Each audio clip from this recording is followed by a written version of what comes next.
හරි ආයිබෝන් ළමයි. අද අපේ යුනිට් පේපර්ස් පටන් ගත්තානේ.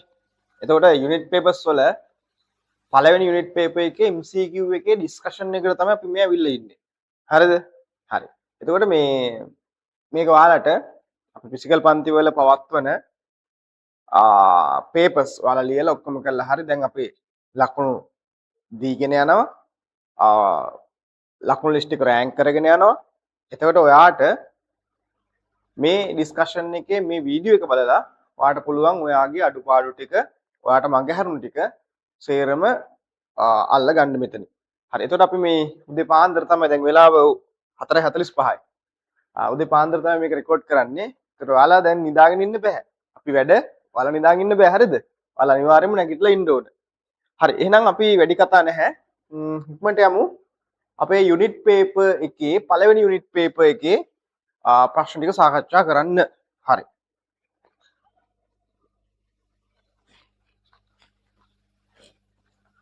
ළමයි මේ පේපර් එක සම්පූර්ණයෙන්ම හැදිලා තියෙන්නේ පළවෙනි පාඩම සහ දෙවෙනි පාඩමෙන්.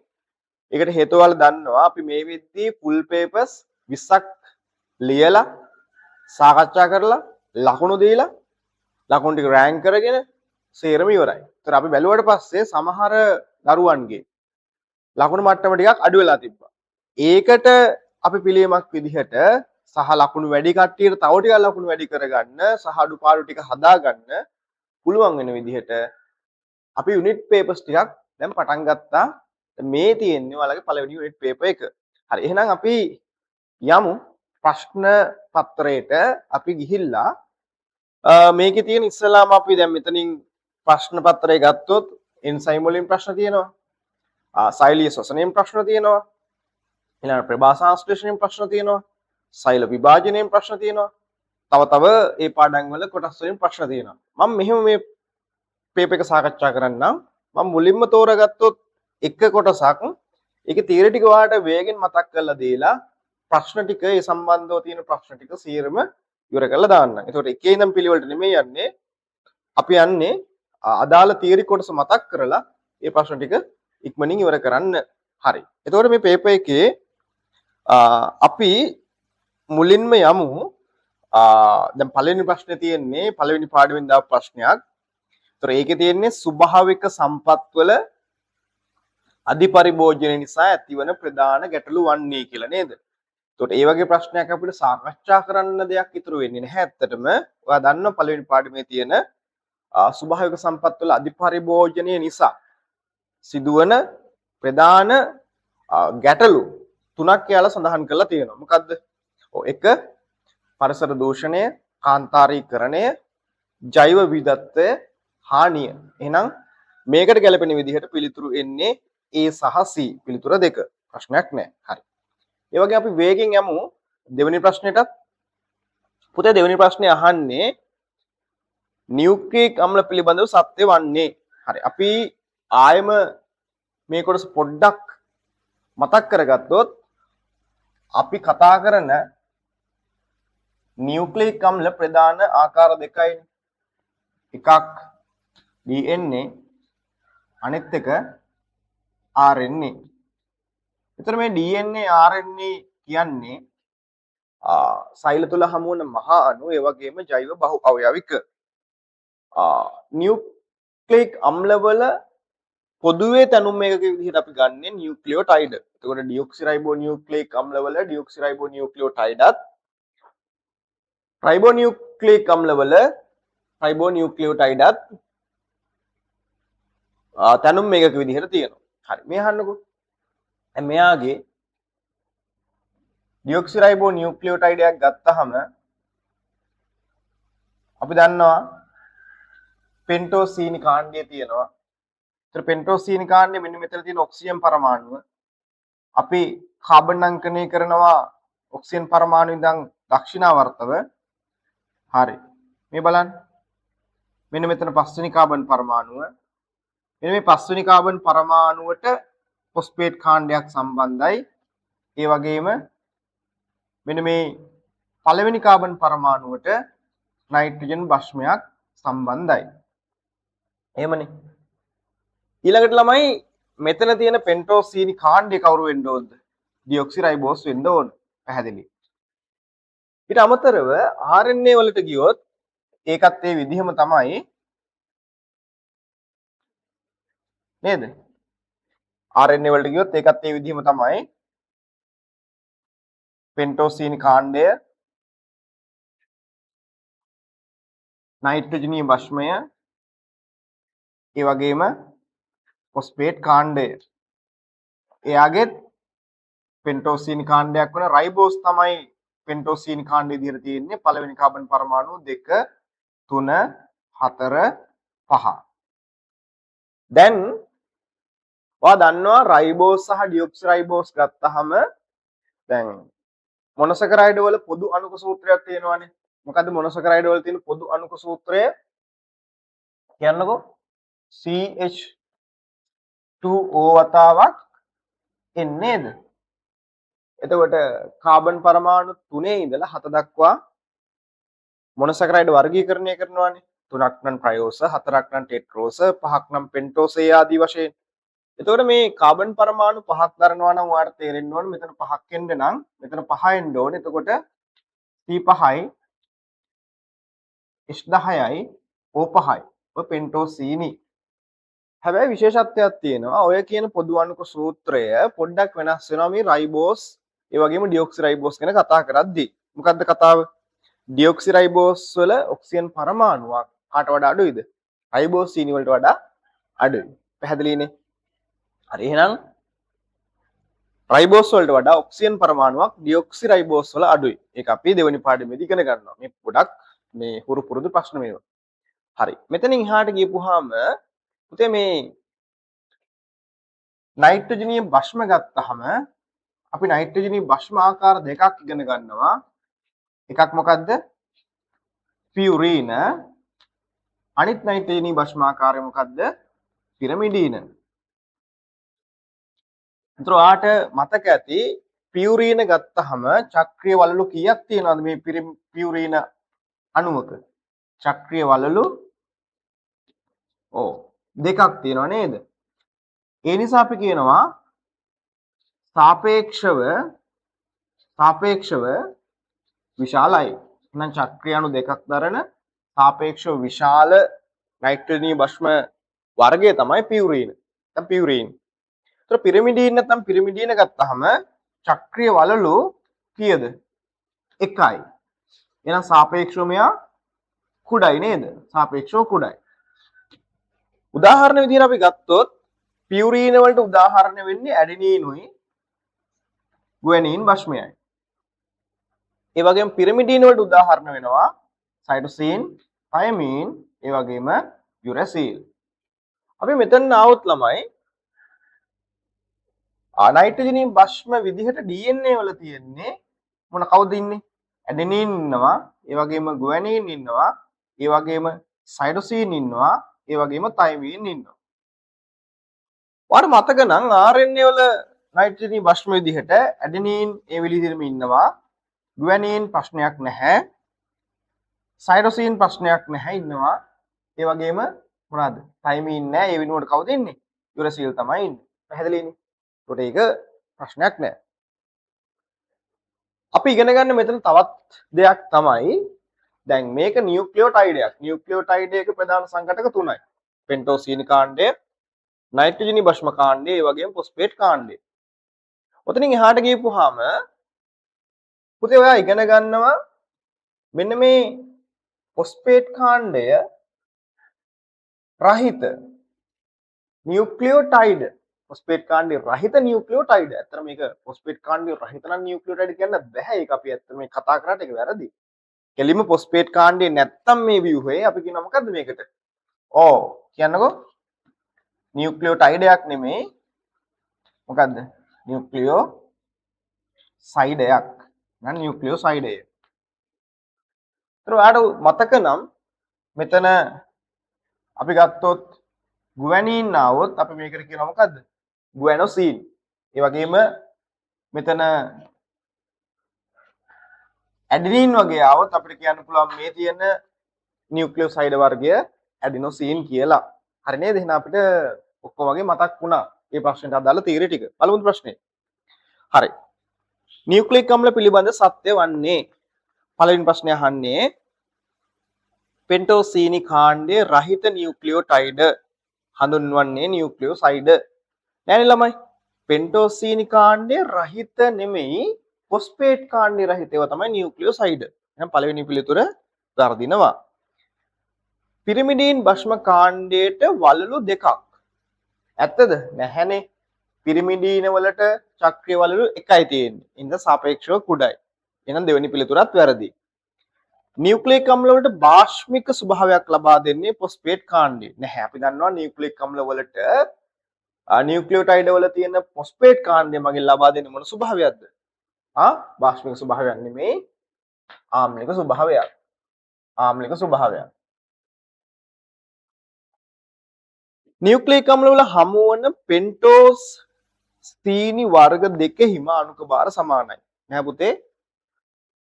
රයිබෝස් ඩියොක්සිරයිබෝස් ගත්තහම ඩියොක්සිරයිබෝස් වල ඔක්සිජන් පරමාණුවක් රයිබෝස් වලට වඩා අඩුයි. එහෙනම් අණුක භාර සමාන වෙන්නේ නැත.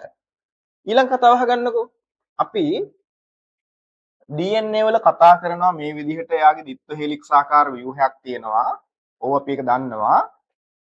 මේ දිත්ත හෙලික්ස් ආකාර ව්‍යුහයේ මෙන්න මේ වගේ කොටසකට කියනවා අපි සම්පූර්ණ එක් දඟරයක් කියලා. සම්පූර්ණ එක දඟරයක්. පුතේ මේ සම්පූර්ණ එක දඟරයක් නැත්නම් මේ සර්පිලයක් නැත්නම් ටර්න් එකක අනුපූරක භස්ම යුගලන නීතියට අනුව යුගලනය වෙච්ච භස්ම යුගල් 10ක් තියෙනවා. භස්ම නම් කීයක් තියෙනවද? භස්ම නම් 20ක් තියෙනවා. උදාහරණයක් විදිහට අපි භස්ම යුගලන නීතිය ගත්තොත් පියුරීනයා ඊටම විශේෂිත පිරිමිඩීනියත් එක්ක තමයි සම්බන්ධ වෙන්නේ. ඒතර අපි දන්නවා ඇඩෙනීන් සම්බන්ධ වෙන්නේ හයිඩ්‍රජන් බන්ධන දෙකකින්.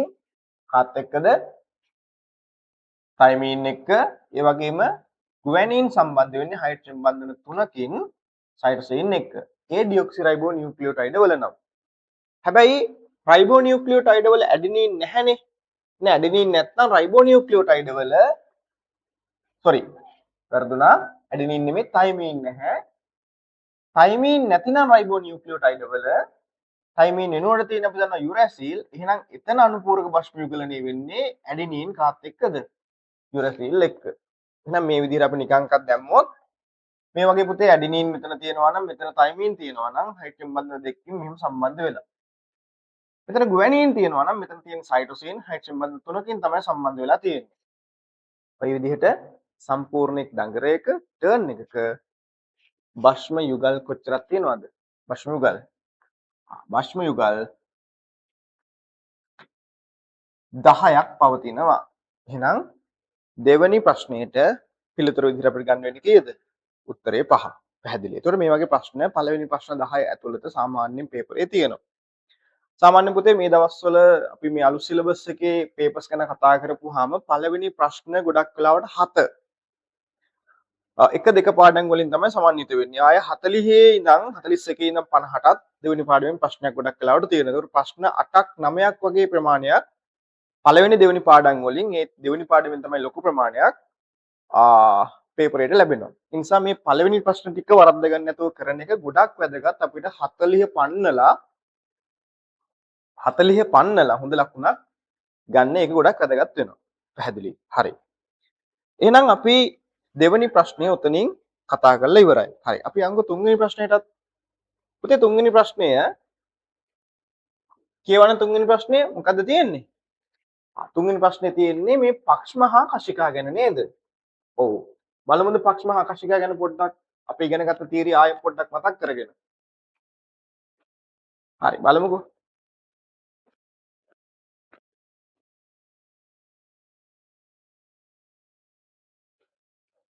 මේ බලන්නකෝ කට්ටියම. හරි. පක්ෂම හා කශිකා සම්බන්ධව අසත්‍ය වන්නේ. හරි මේ අහන්නකෝ. මම මුලින්ම ගන්නම් සූනෂ්ටික සෛලයක්. පුතේ මේ සූනෂ්ටික සෛලයකින් මේ වගේ ඇති වෙනවා නම් මේ වගේ දිගු ප්‍රසර ඕවට අපි කියනවා කශිකා කියලා. මේ කශිකා අන්වීක්ෂීයයි. ඒ වගේම මේ වගේ සෛලයකින් මේ විදිහට විශාල ප්‍රමාණයක් වෙච්ච කෙටි සෛලීය නිරුම් ඇති වෙනවා. වටේටම වගේ තියෙනවා. සම්පූර්ණ සෛල වැහිලක් තියෙනවා. ඒවට අපි කියනවා පක්ෂම කියලා. ඒතර ඔයාලට බැලුමට පැහැදිලි දිගු ප්‍රසර කශකා කෙටි සෛලීය නිරුම් වලට අපි කියනවා පක්ෂම. සාමාන්‍යයෙන් පක්ෂම කශිකා ගත්තහම සෛලයක වැඩිපුර පවතින්නේ පක්ෂම. කශිකා සාමාන්‍ය 1යි 2යි නැත්නම් කිහිපයයි පවතින්නේ. පැහැදිලි. කශිකා සූනෂ්ටිකයන්ටත් තියෙනවා ප්‍රාග්නෂ්ටිකයන්ටත් තියෙනවා. පක්ෂම සූනෂ්ටිකයන්ටත් තියෙනවා ප්‍රාග්නෂ්ටිකයන්ටත් තියෙනවා. දැන් අපිට මතකයි එව්ග්ලීනා වගේ මොකද තියෙන්නේ? කශිකා එකක් හෝ දෙකක් තියෙනවා නේද?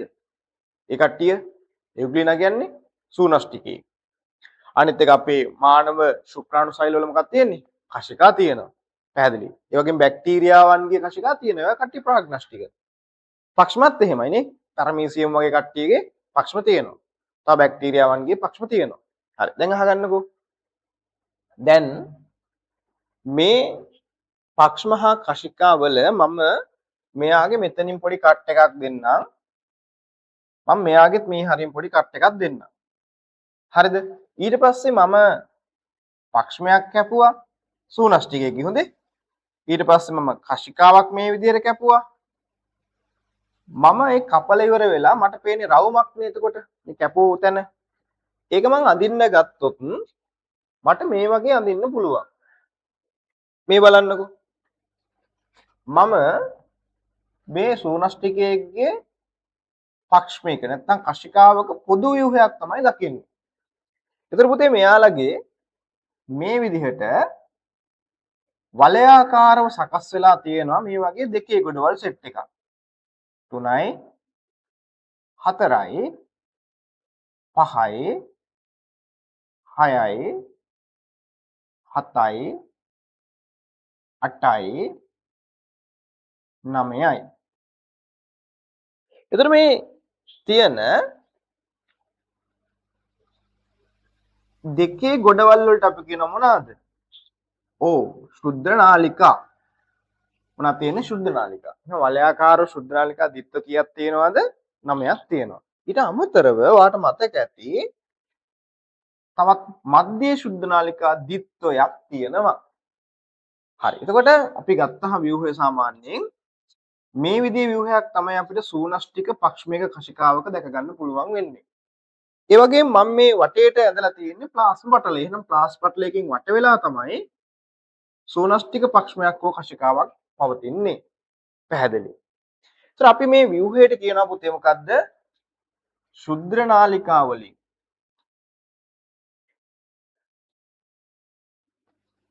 ශුද්ධ නාලිකා 9 ධන 2 ව්‍යුහය කියලා. හොඳට මතක තියෙන්න ඕන ශුද්ධ නාලිකා දිත්ව කීයක් තියෙනවද? දිත්ව 9යි. දිත්ව 9යි. මේ දෙක කියන්නේ දිත්ව දෙකක්ද නැත්නම් දිත්වයක්ද? ශුද්ධ නාලිකා දිත්වයක්. එහෙනම් මේක මොනවාද? ශුද්ධ නාලිකා දිත්වයක්.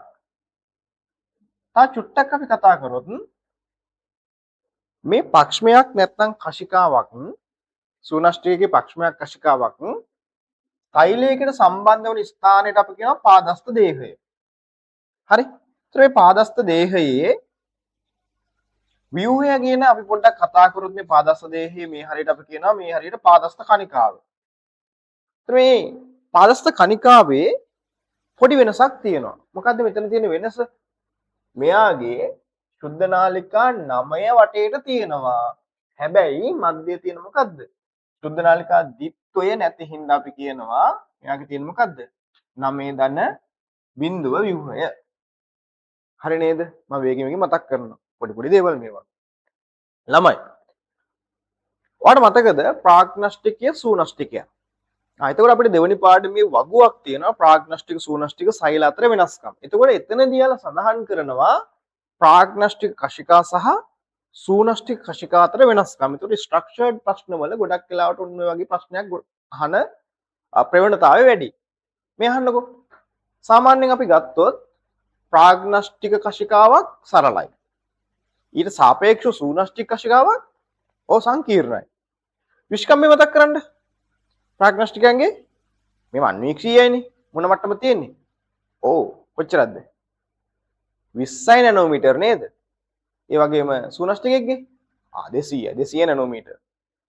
අනිත් එක මේ සෛලයේ මතු පිට තියෙන මේ පක්ෂම කශිකා ප්ලාස්මා පටලයකින් ආවරණය වෙලා තියෙන්නේ කාගේද?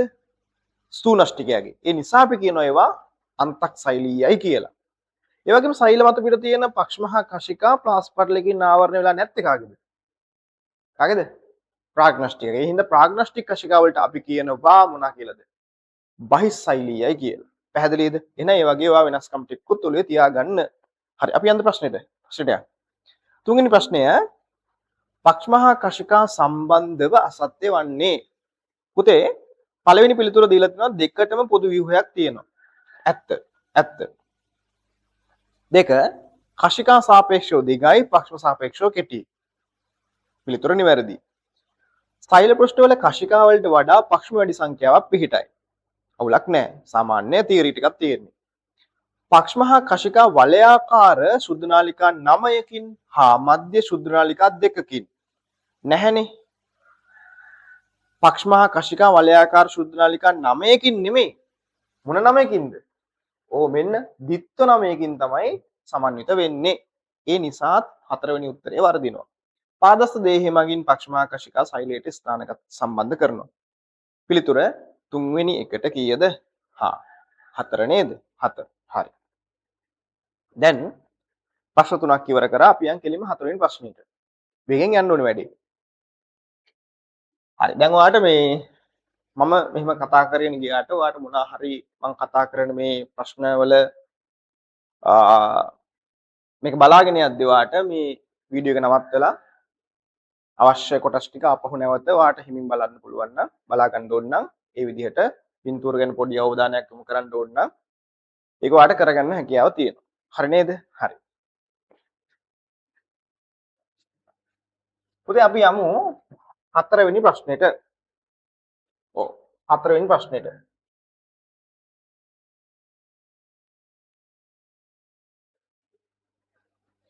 දැන් මේ යුනිට් පේපර්ස් කරන එකේ අරමුණ තමයි අපේ ෆුල් පේපර් සෙට් එක. අපි ලියන දැන් 20ක් ලිව්වා. ඒ වගේම ඉස්සරහට කරන ෆුල් පේපර් සෙට් එකට ලකුණු අඩු වෙන්න බෑ. ඇයි අපි යුනිට් වයිස් ඒ ටික හදාගෙන, කඩතොල ටික මකාගෙන තමයි මේ ඉස්සරහට යන්නේ. එතකොට ඔයාලට ලකුණු අඩු වෙලා තිබ්බනම් අනිවාර්යයෙන්ම මේ පේපර් කරාට පස්සේ මේ ප්‍රශ්න 50යි, ස්ට්‍රක්චර්ඩ් 4යි, ඉසි 6ක් දීලා 4ක් ලියන්න තියෙනවා. යුනිට් පේපර් එක කියන්නේ ෆුල් පේපර් එකක් විදිහට. හරිද? එතකොට ඒ ෆුල් පේපර් එක යුනිට් වයිස් තියෙන එක අනිවාර්යයෙන්ම ඔයා ගොඩ දා ගන්න ඕන ඒ සතිය ඇතුළත. එimhe සති කීපයක් තුලදී අපි යුනිට් ටික ගොඩ දානවා. එතනින් පස්සේ අනිවාර්යයෙන්ම ලියන ෆුල් පේපර් සෙට් එක සිලබස් එකකින්ම ලියන ෆුල් පේපර් සෙට් එකට ඔයාලට ලකුණු එන්න ඕන. හරිද? ඒකට උදව්වක් තමයි මම මේ කරන්නේ. හරි. හතරවෙනි ප්‍රශ්නේ අහලා තියෙන්නේ ලේසි ප්‍රශ්නයක්. ඒතර ජීවීන්ගේ අඩංගු වන කාබනික සංයෝගයක් එය අයත් වන කාණ්ඩය හා සැසඳීමේදී සංඝටක මූලද්‍රව්‍ය පිළිවෙලින් නිවැරදිව ගලපා ඇති ප්‍රතිචාරය දක්වන්න. පුතේ මෙතන තියෙනවා පළවෙනි ප්‍රශ්නය පළවෙනි පිළිතුර හිමොග්ලොබින්. ඒතර යාළුවා දීලා තියෙන්නේ යා අයිති වෙන කාබනික සංයෝග කාණ්ඩය ද්විතීයික ප්‍රෝටීන කියලා. නැහැ අපි දන්නවා ප්‍රෝටීන වල චාතුර්ථ මට්ටමට තමයි හිමොග්ලොබින් නිදසුන් වෙන්නේ. ඒතර හිමොග්ලොබින් කියන්නේ උපේකක 4කින් හැදිලා තියෙනවා. උපේකක කියන්නේ එකකට වඩා දෙකකට වඩා වැඩි සංඛ්‍යාවක් නේද? දෙකක් ඊට වඩා වැඩි සංඛ්‍යාවක්. ඒ වගේම මේ උපේකක අතර මොන බන්ධන තියෙනවද? අන්තර් අණුක ආකර්ෂණ බල තියෙනවා. පැහැදිලි. එතකොට මෙතන මම වරදිනවා මම මේ ටික ඉක්මනට යන්නම්. හිමොග්ලොබින් ගත්තාම ඒක ද්විතීයික ප්‍රෝටීනයක් නෙමෙයි චාතුර්ථ ප්‍රෝටීන් එකක්. ඒ වගේම යාගේ සංඝටක මූලද්‍රව්‍ය පුතා දාලා තියෙනවා. ප්‍රශ්නයක් නෑ ඒක ප්‍රෝටීනයක් හින්දා කාබන්, හයිඩ්‍රජන්, ඔක්සිජන් සහ නයිට්‍රජන් තියෙනවා. හැබැයි අපි දන්නවා හිමොග්ලොබින් වල ඊට අමතරව මොන කාණ්ඩයක් තියෙන මොන පරමාණුවක් තියෙනවද? ෆෙරස් පරමාණුවක් තියෙනවා. නේද? හිමොග්ලොබින් වලට අපි නිකන් මෙහෙම කතා කරොත් අපි නිකන් දල ව්‍යුහයක් ඇන්දොත් හිමොග්ලොබින් වලට උපේකක කීයක් තියෙනවද?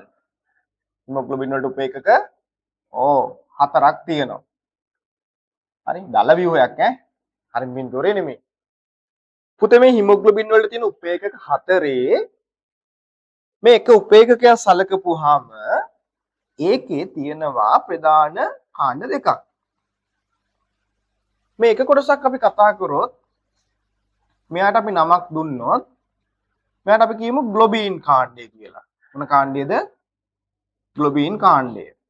දැන් ග්ලොබින් කියන ප්‍රෝටීන කාණ්ඩයෙන් තමයි ඒක හැදිලා තියෙන්නේ. පුතේ ඊට පස්සේ මේ එක උපේකකයක ඉතුරු කොටස තමයි හීම් කාණ්ඩය. මොන කාණ්ඩයද? හීම් කාණ්ඩය. ඒතර අපේ රුධිරයට ආවේනික රතු පැහැයක් ලබා දෙන්න හේතු වෙන්නේ මේ හිමොග්ලොබින් වල පවතින මොන කාණ්ඩයේද? හීම් කාණ්ඩය. පුතේ මේ හීම් කාණ්ඩයේ තියෙනවා ෆෙරස් පරමාණුවක්. ඒ වගේම ඉතුරු උපේකක වලත් ෆෙරස් පරමාණු බැගින් තියෙනවා. එහෙනම් ෆෙරස් පරමාණු හතරක් තියෙන හින්දා ඔය එක ෆෙරස් පරමාණුවකට පුළුවන් ඔක්සිජන් අණුවක් බඳ ගන්න. පැහැදිලිද? එතකොට මේ හිමොග්ලොබින් අපි මෙහෙම ලියනවා HB වලින් සංකේතවත් කරනවා. ඒ වගේම මෙයාගේ මේ වගේ උපේකක හතරෙම තියෙන හීම් කාණ්ඩ හතරෙම තියෙන ෆෙරස් පරමාණු හතර නිසා එයාට පුළුවන් වෙනවා එක ෆෙරස් පරමාණුවකට එක ඔක්සිජන් අණුවක් බැගින් O2 අණු කීයක්ද? හතරක් සම්බන්ධ කරගන්න. එහෙම සම්බන්ධ කරගෙන මේක අප්‍රතිවර්ත සංයෝගයක් නෙමෙයි ප්‍රතිවර්තව හැදෙන සංයෝගයක්. දෙපසටම ප්‍රතික්‍රියා වෙන්න පුළුවන් හැදෙන සංඝටකය තමයි HbO8 හෙවත් මේ කවුද? Oxy haemoglobin. පැහැදිලිද?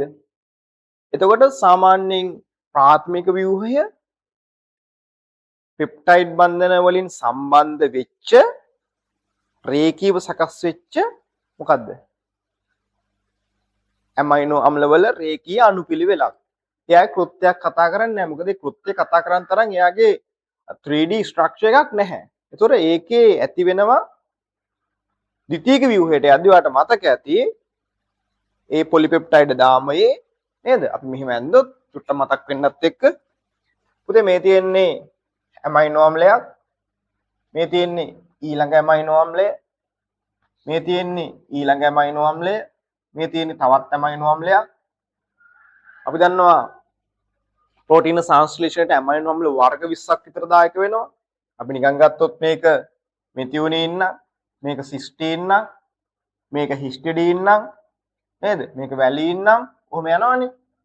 අපි නිකන් ඇන්දොත් මේ තියෙන පුතේ මෙතියුනින් වලට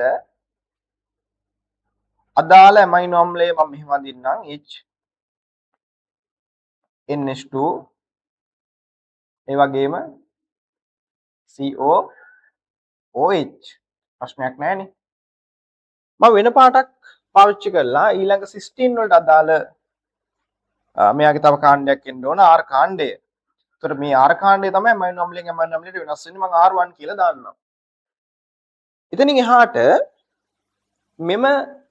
මේ පොලිපෙප්ටයිඩ් දාමයේ ඊළඟ සිස්ටීන් අපි යන්දොත් අපි එයාට සංකේතවත් කරන්න පුළුවන් C H NH2 කාණ්ඩය මම මේ විදිහට දාන්නම්. හරි මේ තියෙන්නේ R2. ඒතර මෙයාගේ වාට පැහැදිලි මේ පැත්තේ තව COOH කාණ්ඩයක් තියෙනවා. ඉතින් අපි දන්නවා මේ යාබද ඇමයිනෝ අම්ල දෙකක කාබොක්සිල් කාණ්ඩයේ OH පරමාණුවත් ඇමයින් කාණ්ඩයේ H පරමාණුවත් මේ විදිහට ඉවත් වෙලා ගිහිල්ලා ඒ දෙන්නා පෙප්ටයිඩ් බන්ධනයක් සාදලා ඇමයිනෝ අම්ල දෙක සම්බන්ධ වෙනවා. එතකොට මේ විදිහට ඉස්සරහට මෙයත් මේ විදිහටම සම්බන්ධ වෙනවා මේ පැත්තෙන් කොහොම දිගටම යනවා. පැහැදිලිද? ඔහොම සම්බන්ධ වෙච්ච රේඛීය ඇමයිනෝ අම්ල අණුපිළිවෙලකට අපි කියනවා ප්‍රාථමික ව්‍යුහය කියලා. අපි ඒකෙදි කෘත්‍යයන් ගැන කතා කිරීමක් කරන්නේ නැත. දැන් දෙවනි ව්‍යුහයට එද්දී මේ තියෙන දිග තව තියෙනවා දිගට. හරි? පොලිපෙප්ටයිඩ් දාමයේ කාබොක්සිල් කාණ්ඩයේ ඔක්සිජන් පරමාණුවත් ඇමයින් කාණ්ඩයේ හයිඩ්‍රජන් පරමාණුවත් අතර ඇති වෙනවා මේ වගේ ආකර්ෂණ බල. මේව ඇවිල්ලා එකම අණුවේ ඇති වෙන හින්දා අපි කියනවා අන්තක් කණුක හයිඩ්‍රජන් බන්ධන. ඒ නිසා මේ ප්‍රාථමික ව්‍යුහයේ හදනපු මේ වගේ රේඛීය දාමය මේ විදිහට පුතේ නැමෙන්න පුළුවන්. නැත්තම් මේ වගේ දඟර ගැහෙන්න පුළුවන්. අපි මේකට කියනවා බීටා රැලිතල, මේකට කියනවා ඇල්ෆා හෙලික්සීය. ඔයාලට මතකයි මකුළුවාගේ සිල් තන්තු උදාහරණ වුණා බීටා රැලිතල වලට. ඒ වගේම ඇල්ෆා හෙලික්සීය වලට කෙරටින් කියන ප්‍රෝටීන් එක අපිට උදාහරණ වුණා අපේ සම්පත් පොතේ සඳහන් කරලා තියෙනවා. හරි. මෙතනින් එහාට ගිහපුවාම තව ටිකක් මේ ව්‍යුහයේ නේද? මේ ව්‍යුහයේ මෙන්න මේ ආර් කාණ්ඩ අතර බන්ධ නැති වෙන්න ගන්නවා. මොන කාණ්ඩද? ආර් කාණ්ඩ අතර බන්ධ නැති වෙන්න ගන්නවා. එතකොට මේ ද්විතීයික ව්‍යුහය හදන එක තවදුරටත් ගෝලීය ස්වභාවයකටපත් වෙනවා. පැහැදිලිද? එතකොට මේකේ ඇමයිනෝ අම්ල අතර පෙප්ටයිඩ් බන්ධන තියෙනවා මේ තියෙන්නේ මේ විදිහට. ඊට අමතරව හයිඩ්‍රජන් බන්ධන තියෙනවා. ඩයිසල්ෆයිඩ් බන්ධන තියෙනවා. තව අයනික බන්ධන තියෙනවා. නේද? වැන්ඩ වාල්ස් ආකර්ෂණ බල ජල භීතික අන්තර්ක්‍රියා ඔය කියන බන්ධන වර්ග සේරම තියෙනවා. එතකොට තෘතීයික ව්‍යුහය ගත්තොත් ඔයාලට ඇත්තටම දැක ගන්න පුළුවන් පෙප්ටයිඩ් බන්ධන වලට අමතරව මොනවාද? අයනික බන්ධන, හයිඩ්‍රජන් බන්ධන, ඩයිසල්ෆයිඩ් බන්ධන, ඒ වගේම ජල භීතික අන්තර්ක්‍රියා සහ මොනවාද? වැන්ඩ වාල්ස් ආකර්ෂණ බල වාට ගන්න පුළුවන්. පැහැදිලි. මම එතකොට ප්‍රෝටීන වල ව්‍යුහ මට්ටම් ටිකත් කතා කරා. පොතේ මේ කතා කරපු තුනේම තියෙන්නේ උපේක කීයද? උපේකක 1යි. උපේක දෙකක් හෝ ඊට වඩා වැඩි ගණනකින් සමන්විත වෙනවා නම් නේද? උපේක දෙකක් හෝ ඊට වඩා වැඩි ගණනකින් සමන්විත වෙනවා නම් අපි මේ මට්ටමට කියනවා චාතුර්ථ ව්‍යුහය චාතුර්ථ මට්ටම කියලා. ඒතකොට මේ මට්ටම් වලදී මේ චාතුර්ථ මට්ටමේදී එකම අණුව එකම පොලිපෙප්ටයිඩ් අණුව අතර මේ විදිහට බන්ධන තියෙන්න පුළුවන්. ඒවට අපි කියනවා එකම අණුවේ තියෙන හින්දා අන්තක් අණුක ආකර්ෂණ බල. ඊට අමතරව මෙන්න මේ පොලිපෙප්ටයිඩ් දාම අතර බන්ධන අනිවාර්යයෙන්ම තියාගන්න එපා මේ ටික එකට තියාගන්න. අපි ඒවට කියනවා මොකද්ද? අණු අතර අන්තර් අණුක හයිඩ්‍රජන් අන්තර් අණුක ආකර්ෂණ බල. පැහැදිලිද? එහෙනම් අපි කතා කරපු ව්‍යුහ මට්ටම් හතරෙන්ම අන්තර් අණුක මෙන්ම අන්තක් අණුක ආකර්ෂණ බල දෙකම තියෙන කාගේද? චාතුර්ථ ව්‍යුහයේ. හරි. දැන් අපිට ওই තියරි ටික ප්‍රමාණවත් මේ ටිකට. හරි. පුතේ මෙතන මේ මම ප්‍රෝටීන් ගැනත් කතා කරා හිමොග්ලොබින් ප්‍රෝටීනයක් වෙන හින්දා. හරි. එක වැරදි. ඊට පස්සේ ග්ලිසරැල්ඩිහයිඩ් අපි දන්නවා කාබන් පරමාණු 3 ඉඳන් 7 දක්වා මොනොසැකරයිඩ් වර්ගීකරණය කරද්දී අපිට කාබන් පරමාණු 3ක් අඩංගු වෙන මොනොසැකරයිඩ් කාණ්ඩයට කියනවා මොකද්ද? ට්‍රයෝසයක්. එහෙනම් ට්‍රයෝස වලට උදාහරණ වෙනවා මතකයි ග්ලිසරැල්ඩිහයිඩ්. හරි. එතකොට ග්ලිසරැල්ඩිහයිඩ් කියන්නේ මොනොසැකරයිඩයක්. විශේෂයෙන්ම මේ මොනොසැකරයිඩ් නැත්නම් කාබෝහයිඩ්‍රේට් වල ප්‍රධාන සංඝටක මූලද්‍රව්‍ය කාබන්, හයිඩ්‍රජන්, ඔක්සිජන්. දෙවෙනි පිළිතුර නිවැරදි. තුන්වෙනි එක ග්ලයිකෝජන්. ග්ලයිකෝජන් කියන්නේ පොලිසැකරයිඩයක් ඇත්ත. මොන පොලිසැකරයිඩයක්ද? සංචිත පොලිසැකරයිඩයක්. එයාගේ මූලද්‍රව්‍ය සංයුතිය දාලා තියෙනවා CHON කියලා. නැහැ. නයිට්‍රජන් අඩංගු වෙන්නේ නැහැ ග්ලයිකෝජන් වල. පුතේ කයිටින් පොලිසැකරයිඩයක් ඇත්ත. ව්‍යුහමය පොලිසැකරයිඩයක් ආත්‍රපොඩ අපිට සැකෙල්ල තියෙනවා. නේද? ඔව්. ඊට පස්සේ දිලීර සෛල බිත්තිය තියෙනවා. මෙයාගේ CHO වලට අමතරව නයිට්‍රජන් තියෙන්න ඕනේ හින්දා පිළිතුර වැරදෙනවා. පුතේ පස්වෙනි එක රිබියුලෝස් කියන්නේ පෙන්ටෝසීනි කාණ්ඩයක්. මේ පෙන්ටෝසීනි කාණ්ඩයේ එයාලා දීලා තියෙන පොලිසැකරයිඩ් කියලා නෑ මේක මොනොසැකරයිඩ්. CHO එක නම් හරි. එහෙනම් සියලුම පිළිතුරු ගැලපෙන පිළිතුර වෙන්නේ මොකද්ද? දෙවෙනි පිළිතුර. හරි. එහෙනම් 4ට 2. හරි. ඔය එක්කම අපේ තවත් ප්‍රෝටීන ප්‍රශ්නයක් මේ ප්‍රශ්න පත්‍රයේ තියෙනවා. මට මතක විදිහට ඔයා එන්න ඉක්මනට වගාව දැන් පේපර් එක තියෙනවා. ඔව් පුතේ මේ තියෙන්නේ 43 වෙනි ප්‍රශ්නය. හරි. 43 වෙනි ප්‍රශ්නේ ප්‍රෝටීන ගැන කතා කරපු නිසා අපි ඉක්මනට බලමු. හරි මේ වන්නකෝ. ප්‍රෝටීන වල ව්‍යුහ මට්ටම් ආශ්‍රිතව නිවැරදි පිළිතුර වන්නේ. ඒ ප්‍රකාශය දීලා ඇති ඔයා බලන්නක් ගාලා ඇමයිනෝ අම්ල වල ආර් කාණ්ඩ අතර ඇතිවන විවිධ අන්තර්ක්‍රියා තෘතීයික ව්‍යුහය සෑදීමට දායක වේ. හරි. තෘතීයික ව්‍යුහයේදී මේ අණුවේ තියෙන කාබොක්සිල් කාණ්ඩය සහ ඒ වගේම ඇමයින් කාණ්ඩයේ මේ තියෙන පරමාණු වලට අමතරව යාළගේ ආර් කාණ්ඩ අතරත් මොන ඇති වෙනවද? බන්ධන ඇති වෙනවා. පුතේ පිළිතුර හරි. ඒ ප්‍රකාශය හරි.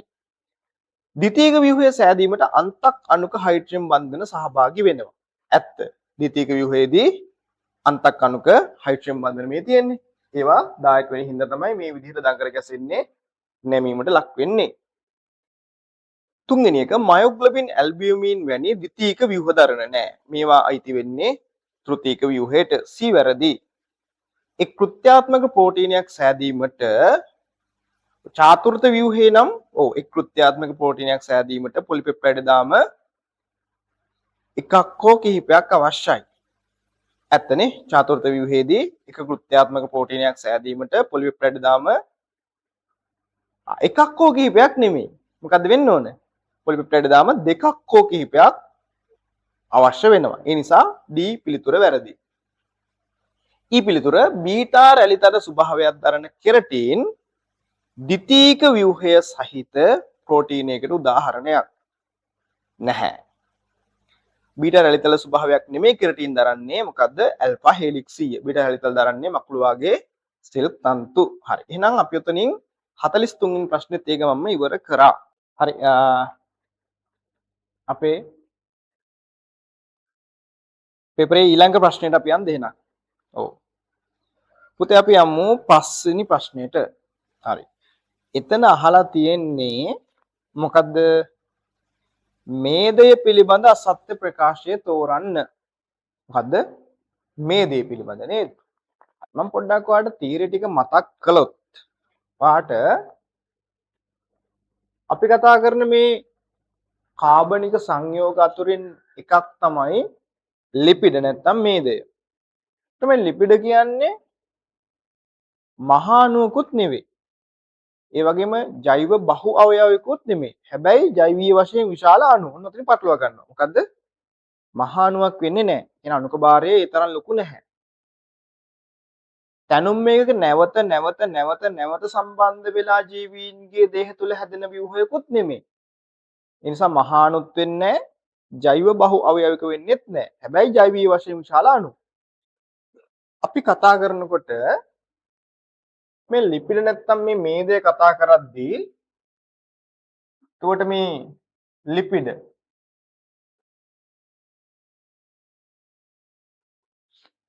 ප්‍රධාන ජෛවීය වශයෙන් වැදගත් වන ප්‍රධාන ලිපිඩාකාර ගද්දී අපිට ගන්න පුළුවන් මොකද්ද? එකක් තමයි කියන්නකො මේදය. නැත්නම් මේද. අනිත් එක තමයි ෆොස්ෆොලිපිඩ. ෆොස්ෆොලිපිඩ. පුතේ ඊළඟ එක තමයි අපි කතා කරන අපේ සිලබස් එකට අදාළව ජෛවීය වශයෙන් වැදගත් වන ඊළඟ ලිපිඩ ආකාරය ස්ටෙරොයිඩ. ස්ටෙරොයිඩ. පැහැදිලිද? ඒතර මේ මේදය ගත්තහම ප්‍රධාන වශයෙන් මේ මේදය හැදෙන්නේ තැනුම් මේක දෙකක් එකතු වෙලා. ඔයා දන්නවා එකක් තමයි කවුද? ග්ලිසරෝල්. එකක් තමයි ග්ලිසරෝල්. අනිත් කෙනා තමයි මේද අම්ල. මේද අම්ල. පැහැදිලිද? හරි. දැන් සාමාන්‍යයෙන් ස්වභාවයේ තියෙන සුලභම මේදාකාරය තමයි ට්‍රයිඑසයිල් ග්ලිසරෝල්. නැත්තම් ට්‍රයිග්ලිසරයිඩ් කියලාත් අපි කියනවා. ඒතර අපි බලමුද ට්‍රයිඑසයිල් ග්ලිසරෝල් අණුවක් හැදෙන විදිහ. පුතේ ට්‍රයිඑසයිල් ග්ලිසරෝල් අණුවක් හැදෙන්නේ ග්ලිසරෝල් අණුවක් මේ විදිහට මම අඳින්නම්. මේක පොඩ්ඩක් ඔයාලට අඳින්න පුළුවන් වෙන්න ඕන. ඒකට හේතුව තමයි ස්ට්‍රක්චර්ඩ් එකේ ගොඩක් වෙලාවට ට්‍රයිඑසයිල් ග්ලිසරෝල් අණුවක් සෑදෙන අයුරු ව්‍යුහ සූත්‍ර වලින් අඳින්න ප්‍රශ්නයක් දෙන්න පුළුවන්. පැහැදිලිද? පොඩි ප්‍රශ්නක් එනවනේ. සංකීර්ණ පාඩම් වලට යන්න කලින් මේ ප්‍රශ්නත් බලාගෙන යන්න ඕනේ. ඒතර මෙතන කාබන් පරමාණුවේ හයිඩ්‍රජන් දෙකයි මෙයාගේ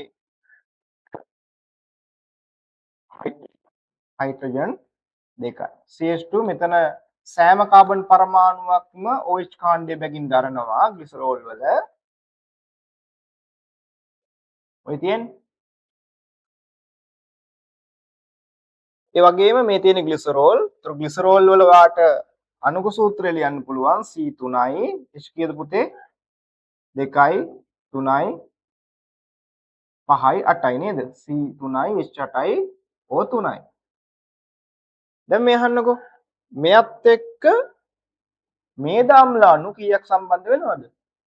මේද අම්ල අණු 3ක් සම්බන්ධ වෙනවා. පුතේ මේද අම්ල අණුවක් අපි සංකේතවත් කරන්නේ මේ විදිහටනේ.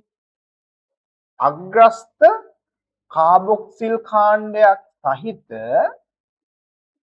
දිගු කාබන් සැකිල්ලක්. මොකද්ද? අග්‍රස්ත කාබොක්සිල් කාණ්ඩයක් සහිත දිගු කාබන් සැකිල්ලක්. හරි? හරි. මේ තියෙන කාබොක්සිල් කාණ්ඩය මේ තියෙන්නේ මේ දිගු කාබන් සැකිල්ල. මේ කාබන් සැකිල්ලේ විශේෂයෙන්ම කාබන් සහ හයිඩ්‍රජන් තමයි තියෙන්නේ. ඒතකොට කාබන් සහ හයිඩ්‍රජන් තියෙනින්ද අපි කියනවා මේක මොකද්ද? හයිඩ්‍රෝකාබන් දාමයක්. හයිඩ්‍රෝකාබන්. පුතේ මේ හයිඩ්‍රෝකාබන් දාමය සාමාන්‍යයෙන් අපි කතා කරන මේ දම්ලවල කාබන් කොච්චරද? 16ක් 18ක් වගේ ප්‍රමාණයක් තියෙන එක දිගට අඳින්න බැරි හින්දා තමයි අපි R සංකේතයෙන් මේක සංකේතවත් කරන්නේ. දැන් මේ විදිහට මම ගන්නම් එහෙනම් මේද අම්ල අණු කීයක්ද? මේද අම්ල අණු 3ක්. පැහැදිලිද? මේද අම්ල අණු 3 මෙහෙම දැම්මොත් OH එක මෙන්න CO කාබොක්සිල් කාණ්ඩය ඒ වගේ මෙතන R OH CO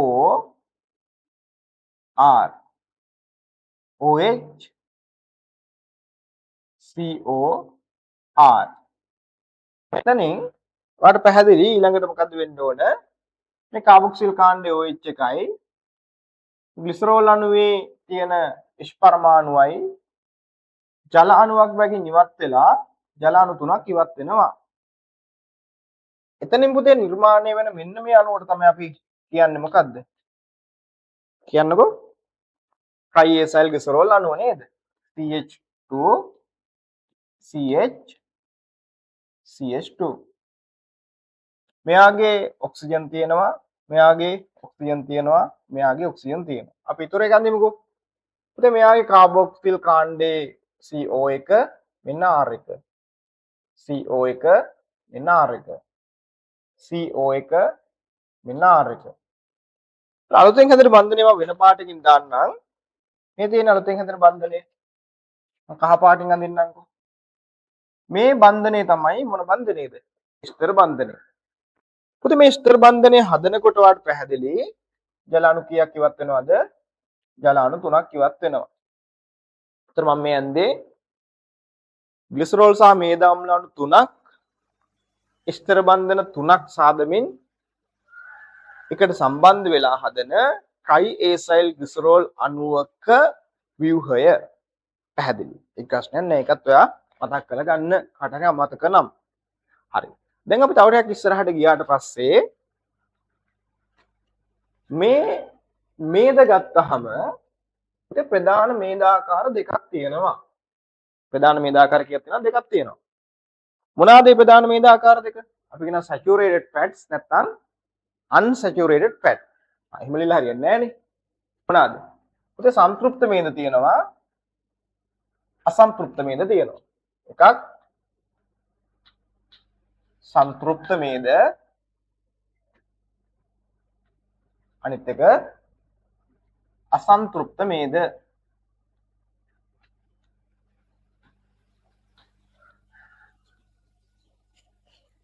ළමයි මොකද්ද සම්තෘප්ත මේදයක් කියලා කියන්නේ?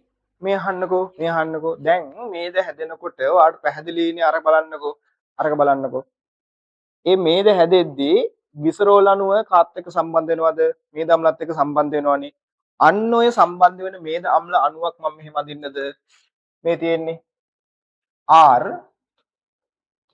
CO OH. පුතේ මම මේ R කාණ්ඩේ වෙනුවට පොඩි කාබන් සැකිල්ලක් දාගෙන යන්නම්. CH2 CH2 CH2 CH2 CH3 මට කාබන් ඩයොක්සයිඩ් 18ක් අඳින්න බෑ හරි එක දෙකට අඳින්න බෑ දැන් ඔයා බලන්න මේ ඇත්තටම මේ හයිඩ්‍රෝකාබන් දාමයෙන් මේ අපි කලින් R සංකේතයෙන් සංකේතවත් කර හයිඩ්‍රෝකාබන් දාමය. ඔය හයිඩ්‍රෝකාබන් දාමයේ ද්විත්ව බන්ධන එකක්වත් තියෙනවාද? නැහැ. මේ ද්විත්ව බන්ධන එකක්වත් නැත්තම් මේ මේද අම්ලයට අපි හඳුන්වනවා මොන මේද අම්ලයක්ද? සම්තෘප්ත මේද අම්ලයක්. එහෙනම් පුතේ සම්තෘප්ත මේදය කියලා කියන්නේ ද්විත්ව බන්ධන කිසිවක් අඩංගු නැති මේද අම්ල වලින් සෑදෙන අයහගන් ද්විත්ව බන්ධන කිසිවක් අඩංගු නැති හයිඩ්‍රෝකාබන දාම සහිත මේද අම්ල වලින් සෑදෙන මේදය මොකද්ද? සම්තෘප්ත මේදය. අය කියන්නේ ද්විත්ව බන්ධන කිසිවක් අඩංගු නොවන හයිඩ්‍රෝකාබන් දාම සහිත මේද අම්ල වලින් සෑදෙන මේදයට කියනවා සම්තෘප්ත මේදය. පුතේ ওই විදිහටම අපි මේ පැත්තට ගත්තොත් CH2 හරි CH2 CH2 CH2 COOH මේ බලන්නකෝ දැන් ඔයා මේ ඇඳලා තියෙන එකේ මම මේ විදිහට වෙනස්කමක් කරනවා. පුතේ මෙතන මම H එකක් අයින් කරලා ද්විත්ව බන්ධනයක් දානවා. දැන් මේක මොන අම්ලයක්ද? මොන මේද අම්ලයක්ද? මේක දැන් අසන්තෘප්ත මේද අම්ලයක්. ඊළඟට මම තව හයිඩ්‍රජන් බන්ධනයක් අයින් කරලා හයිඩ්‍රජන් දෙකක් අයින් කරලා මේ විදිහට තව දානවා. ඒත් අපි මේකත් අපි හඳුන්වන්නේ මොකද්ද? ඒකත් අසම්පෘක්ත මේද අම්ලයක්. එතකොට මේක අපි එකක් තියනවා නම් කියන මොනෝ අන්සැචුරේටඩ් ෆැටි ඇසිඩ්, ගොඩක් තියනවා නම් කියනවා පොලි අන්සැචුරේටඩ් ෆැටි ඇසිඩ්ස් කියලා. හරි. දැන් අපි අර්ථ දැක්වීම කියමුකෝ අසම්පෘක්ත මේදයට. එහෙනම් කොහොමද කියන්නේ? ද්විත්ව බන්ධන එකක් හෝ කිහිපයක් අඩංගු හයිඩ්‍රෝකාබන් දාම සහිත මේද අම්ල වලින් සෑදෙන මේදය අසම්පෘක්ත මේදය. පැහැදිලිද? එහෙනම් සම්පෘක්ත මේදය හරි අසම්පෘක්ත මේදය හරි. පුතේ මේ අහගන්නකෝ. සම්පෘක්ත මේදය සාමාන්‍යයෙන් කොහෙද තියෙන්නේ? බොහෝ විට සත්තුන්ගේ තියෙන මොනවාද? සම්පෘක්ත මේදය. එහෙනම් සත්ත්ව මේදය තමයි සම්පෘක්ත මේදය කියලා අපි හඳුන්වන්නේ. කාම උෂ්ණත්වයේදී කොහොමද තියෙන්නේ? රූම් ටෙම්පරේචර් එක කොහොමද තියෙන්නේ මේවා? රූම් ටෙම්පරේචර් එක සාමාන්‍යයෙන් තියෙන්නේ ඝන විදිහට. බොහෝ විට තියෙන්නේ සතුන්ගේ. පැහැදිලි. අසන්තෘප්ත මේදය බොහෝ විට ශාකවල තියෙනවා නම් ශාකවල තියෙන මේ ආකාරයට කියන මොකද්ද? අසන්තෘප්ත මේදය. එතකොට මේ අසන්තෘප්ත මේදය සාමාන්‍යයෙන් කාමර උෂ්ණත්වයේදී තියෙන්නේ මොන තත්වයෙන්ද? රූම් ටෙම්පරේචර් එකේ තියෙන්නේ ද්‍රව තත්වයේ. ඒකට ආව ටික ප්‍රතිර ටික බලා ගන්න ඕනේ. හරි. අපි යම් ප්‍රශ්නෙට. ඊට අමතරව අපි ඉගෙන ගන්න මේ මේදවල මේ අසන්තෘප්ත මේදවල මෙන්න මේ ද්විත්ව බන්ධනයේ ස්වභාවය අනුව අපි බෙදනවා මොකද්ද? ට්‍රාන්ස් අසන්තෘප්ත මේදය සහ සිස් අසන්තෘප්ත මේදය. හරි. එතකොට ඕක ඔය ට්‍රාන්ස් සිස් එක ඔයා කෙමිස්ට්‍රි වල නේද? ආයිසොමරේෂන්ස් නැත්නම් සමායවික ඉගෙන ගද්දී ඉගෙන ගන්නවා. ඒකේ සිස් ට්‍රාන්ස් ඔයාලා අඳිනවා. හරි. අර ද්විත්ව බන්ධනයේ හයිඩ්‍රජන් තියෙන පැති අදාළව ඒක එහෙම අඳිනවා. ඒකට එයාට මේ පිළිබඳව අවබෝධයක් ගන්න පුළුවන්. මම ඒව දැන් අඳින්න යන්නේ නැහැ. ළමයි සම්තෘප්ත මේදයයි ට්‍රාන්ස් අසම්තෘප්ත මේදයයි. මොකද්ද? සම්තෘප්ත මේදයයි ට්‍රාන්ස් අසම්තෘප්ත මේදයයි. අපි වැඩිපුර අධික ලෙස වචනේ මොකද්ද? අධික ලෙස පරිභෝජනය කරොත් ධම්මනි බිත්ති මොනවා වෙන්න පුළුවන්ද? ධම්මනි බිත්ති ඝන වෙන්න පුළුවන්. මේ ධම්මනි බිත්ති ඝන වීමට අපි කියනවා රෝගයට කියනවා මොකද්ද? ඇතරොස්ක්ලෙරොසිස් තත්වයක්. මේ තැම්පත් වෙන එකට කියනවා අපි ඇතෙරෝමා එකක් කියලා. ඒතර මෙන්න මේ වගේ ඇතරොස්ක්ලෙරොසිස් තත්වයකට හේතු වෙන්නේ සිස් අසම්තෘප්ත මේද නෙමෙයි ට්‍රාන්ස් අසම්තෘප්ත මේද සහ සම්තෘප්ත මේද අධිකව පරිභෝජනය කරොත්. පරිභෝජනය කරාට මොකොත් වෙන්නේ අපි ඕන තරම් මේවා පරිභෝජනය කරනවා. එහෙම අවුලක් නැහැ. අධිකව පරිභෝජනය කරොත් තමයි මේ තත්ත්වයට එන්නේ. පැහැදිලි. එහෙනම් මම උතනින් ප්‍රශ්නෙට යනවා. පුතේ පස්වෙනි ප්‍රශ්නය ට්‍රාන්ස් අසන්තෘප්ත මේද පරිභෝජනය කිරීමෙන් ඇතරොස්ක්ලෙරොසිස් තත්ත්වය ඇති විය හැක. වැරදි. පරිභෝජනය කරොත් නෙමේ අධිකව නැත්නම් බහුලව පරිභෝජනය කරොත්. උත්තරය පළවෙනි එක තමයි වරදින්නේ. බටර් වල පවත්නා මේදවල හයිඩ්‍රෝකාබන් දාමයේ තනි බන්ධන පමණක් අඩංගු වේ. හරි. අපි දන්නවා සම්තෘප්ත මේදේ උදාහරණය තමයි බටර්. අසන්තෘප්ත මේදේ උදාහරණය තමයි එළවලු තෙල්. එහෙනම් බටර් වල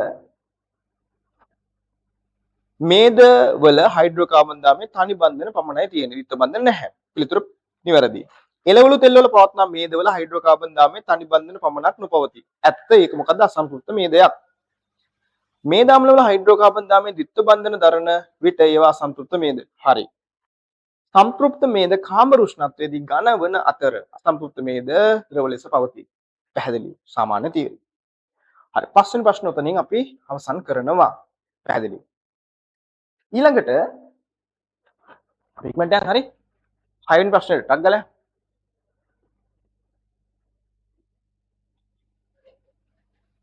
ඒතර අපි දන්නවා ATP අණුව ඔයාගේ එන්සයිම ඉවර කරලා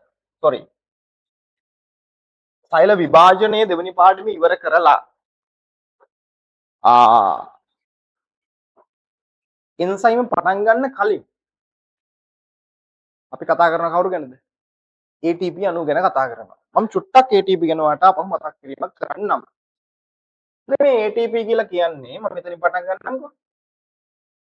ATP කියලා කියන්නේ නියුක්ලියෝටයිඩයක්. මේ නියුක්ලියෝටයිඩය දිග නම තමයි ඇඩිනොසින් ට්‍රයිෆොස්ෆේට්. ෆොස්ෆේට් කාණ්ඩ තුනක දාමයක් තියෙන හින්දා තමයි ඇඩිනොසින් ට්‍රයිෆොස්ෆේට් කියලා කියන්නේ. ඒතර මම මේක ව්‍යුහය ඇන්දොත් මෙයාගේ තියෙනවා පෙන්ටොසින් කාණ්ඩයේ විදිහට රයිබෝස් මොනොසැකරයිඩය. පුතේ මෙයාගේ පළවෙනි කාබන් පරමාණුවට සම්බන්ධ වෙලා තියෙනවා නයිට්‍රජන් භස්මයේ විදිහට ඇඩිනීන් භස්මය. ඊට අමතරව මෙයාගේ තියෙනවා මේ විදිහට ෆොස්ෆේට් කාණ්ඩ තුනක දාමයක්. මේ ඔක්කොම ෆොස්ෆේට් කාණ්ඩ. ඒ නිසා මම P අකුර මෙහෙම දාගෙන යන්නම්. පුතේ මේ ෆොස්ෆේට් කාණ්ඩ තුනක දාමයේ ඇත්තට මෙන්න මේ බන්ධන දෙක තමයි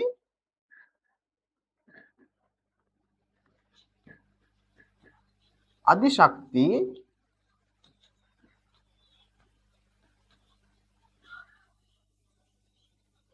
ෆොස්ෆේට් බන්ධන.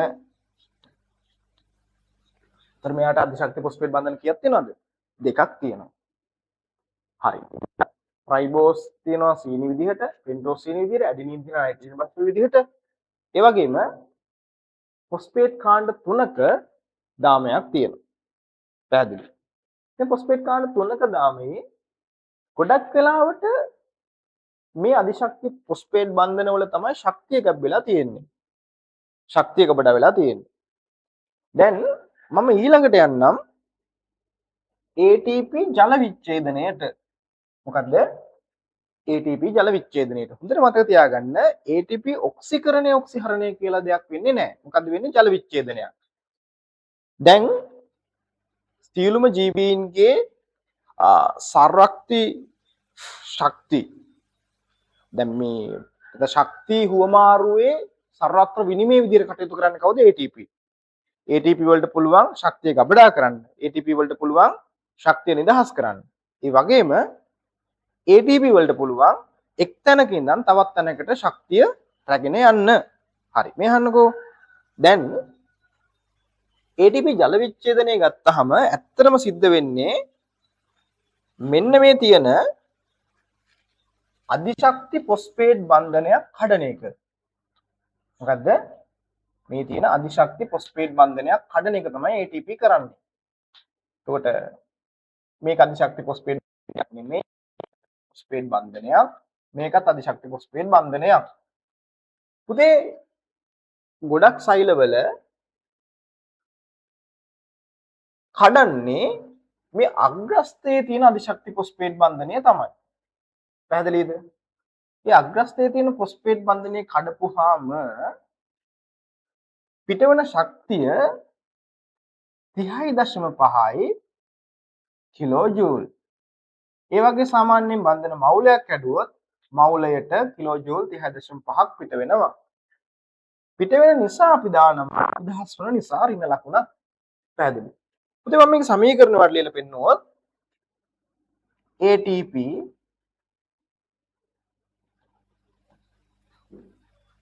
පැහැදිලි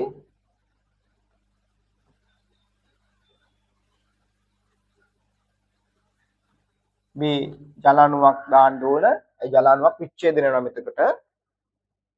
අපි හදනවා කැඩුනට පස්සේ ෆොස්ෆේට් කාණ්ඩයක් අඩුයි. එහෙනම් ADP ධන ඉනෝගනික් ෆොස්ෆේට්. ඒ වගේම පිට වෙනවා ශක්තිය. මේ බලන්නකෝ. අපි කියනවා ATP ජල විච්ඡේදනය මොන ප්‍රතික්‍රියාවක්ද? ශක්තිදායක ප්‍රතික්‍රියාවක්. ඒකට හේතුව තමයි මේ තියෙන ප්‍රතික්‍රියකවල තියෙන ශක්තියට වඩා මේ තියෙන ඵලවල තියෙන ශක්තිය අඩුයි. එහෙනම් ප්‍රතික්‍රියකවල ශක්තිය වැඩි, ඵලවල ශක්තිය අඩු හින්දා ශක්තිය නිදහස් වීමක් සිද්ධ වෙලා තියෙන හින්දා අපි කියනවා ATP ජල විච්ඡේදනයේ ශක්තිදායක ප්‍රතික්‍රියාවක්. පැහැදිලි. ඊට පස්සේ මම ඊළඟට යන කතාව තමයි ළමයි ATP නිෂ්පාදනය. හරි. මේක එතකොට ATP ජල විච්ඡේදනය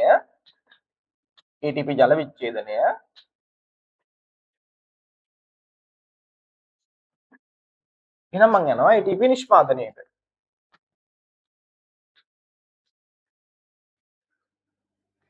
ATP නිෂ්පාදනයට කියන විශේෂ නමක් තියෙනවා. මොකද්ද? ෆොස්ෆොරයිලීකරණය.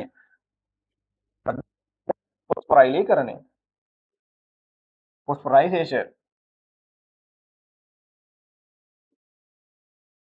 මේ ෆොස්ෆොරයිලීකරණය ATP ජල විච්ඡේදනයේ අනිත් පැත්ත. මේ බලන්නකෝ. දැන්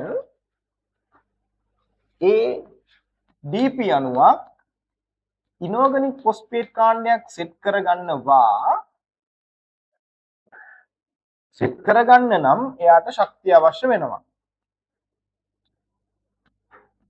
එතකොට තමයි හැදෙන්නේ මොන අණුවද? ATP අණුව. ඉතින් මෙන්න මේ ක්‍රියාවලියට කියන ෆොස්ෆොරයිලීකරණය. මේ ෆොස්ෆොරයිලීකරණයේදී කරන්නේ ADP අණුව ආයෙ මෙන්න මේ බන්ධනය හදනවා. මේ බන්ධනය හදද්දි ජල අණුව පිට වෙනවා.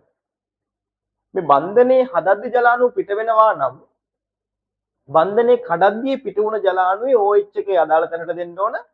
H එකේ අදාළ තැනට දෙන්න ඕන. ඒකයි කියන්නේ ජල විච්ඡේදනය ප්‍රතික්‍රියාව මේ විදිහට අපි ලියන්නේ. දැන් මේ අහන්නකෝ. ATP නිෂ්පාදනයේ ෆොස්ෆොරයිලීකරණ ආකාරය තුනක් තියෙනවා.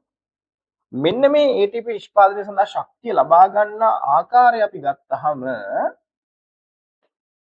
අපි සූර්යයාගෙන් මේ ශක්තිය ගන්නවා නම් අපි උපස්තරයේ බිඳ වැටීමේදී නම් මේ ශක්තිය ගන්නේ. ඒ වගේම අණු ඔක්සිකරණයේදී පිටවන ශක්තිය නම් ගන්නේ. අපි ශක්තිය ලබා ගන්න ආකාරය අනුව මේක කැටගරයිස් කරනවා ෆොස්ෆොරයිලීකරණයේ ආකාර තුනකට. එකක් තමයි සූර්ය ශක්තිය භාවිත කරලා කරනවා නම් ප්‍රභා ෆොස්ෆොරයිලීකරණය. උපස්තරයේ බිඳ වැටද්දී නිපද වෙන ශක්තියෙන් නම් මේ වැඩේ කරන්නේ උපස්තර ෆොස්ෆොරයිලීකරණය. ඒ වගේම අණු ඔක්සිකරණයේදී පිටවන ශක්තියෙන් නම් මේ ATP නිපදවන්නේ ඔක්සිකාරක ෆොස්ෆොරයිලීකරණය. පැහැදිලිද? ඔන්න ATP ගැනත් මම කතාව ඉවර කරා. යම් ප්‍රශ්නෙට. ATP පෙන්ටෝසීනි ඇඩිනීන් සහ ෆොස්ෆේට් කාණ්ඩ වලින් සමන්විත නියුක්ලියෝසයිඩයක්. නෑ පුතේ මේක මොකද්ද? නියුක්ලියෝටයිඩයක්. සූර්ය ශක්තිය භාවිත කර උපස්තර ෆොස්ෆොරයිලීකරණය මගින් නිපදවන්නේ නෑ. ප්‍රභා ෆොස්ෆොරයිලීකරණය මගින් නිපදවන්නේ. 30.5 කිලෝජූල් මවුලයට කිලෝජූල් ශක්ති ප්‍රමාණය නිදහස් කරමින් ADP බවට ඔක්සිකරණය වේ. නැහැ. ඔක්සිකරණයක් වෙන්නේ නැත. මොකද්ද වෙන්නේ? ජල විච්ඡේදනයක්. උපස්තර මට්ටමේ ෆොස්ෆොරයිලීකරණය හරහා පයිරුවේට් ඔක්සිකරණයේදී නිපද වේ. පුතේ පයිරුවේට් ඔක්සිකරණයේදී ATP නිපද වෙනවද? ATP නිපදවීමක් වෙන්නේ නැහැ. පයිරුවේට් ඔක්සිකරණයේදී. මම තව ඉස්සරහට මේ කියන්නම්. සයිලෝප්ලාස්මය තුළ ATP ජල විච්ඡේදනය වේ. හරිනේ. ග්ලයිකොලිසිය ගත්තොත් ග්ලයිකොලිසියේදී මුල් ප්‍රතික්‍රියා සඳහා ATP දෙකක් වැය වෙනවා. ATP වැය වෙනවා කියන්නේ ATP ADP බවට පත් වෙනවා. ඒ කියන්නේ ATP ජල විච්ඡේදනයක්. උදාහරණයක් විදිහට ග්ලයිකොලිසිස් සිද්ධ වෙන්නේ කොහෙද? සයිටෝසොලේ. එහෙනම් පස්වෙනි පිළිතුර නිවැරදි. හරි. හයවෙනි ප්‍රශ්නෙට උත්තරය 5. හරි. දැන් අපි යනවා ඊළඟට. ඊළඟ ප්‍රශ්න පුතේ තියෙන්නේ ප්‍රභා සංශ්ලේෂණයට අදාළව. හරි. මම මෙහෙම කරන්නම්. දැන් අපිට යාන්ත්‍රණ කිහිපයක් තියෙනවානේ. එකක් ශ්වසනය, අනිත් එක ප්‍රභා සංශ්ලේෂණය, අනිත් එක එන්සයිම, අනිත් එක මොකද්ද? කියන්නකෝ. ඔව්. සෛල විභාජනය. දැන් අපි බලමු මුලින්ම මේ එක යාන්ත්‍රණයක් පැහැදිලි කරගෙන ඊට අදාළ ප්‍රශ්න ටික ඔක්කොම කොට දාමු. පැහැදිලිද? හරි එහෙනම් පටන් ගමු මේ වැඩි. අපි යම් මුලින්ම ශ්වසනය හා සම්බන්ධ ප්‍රශ්න ටික සියල්ල ඉවර කරලා දාන්න. මම කෙටියෙන් පොඩි ෂෝට් නෝට් එකක් විදිහට ශ්වසනය සම්පූර්ණම වාට කියලා දෙන්න හදන්නේ. හරි බලාගන්න ඉක්මනට කට්ටිය.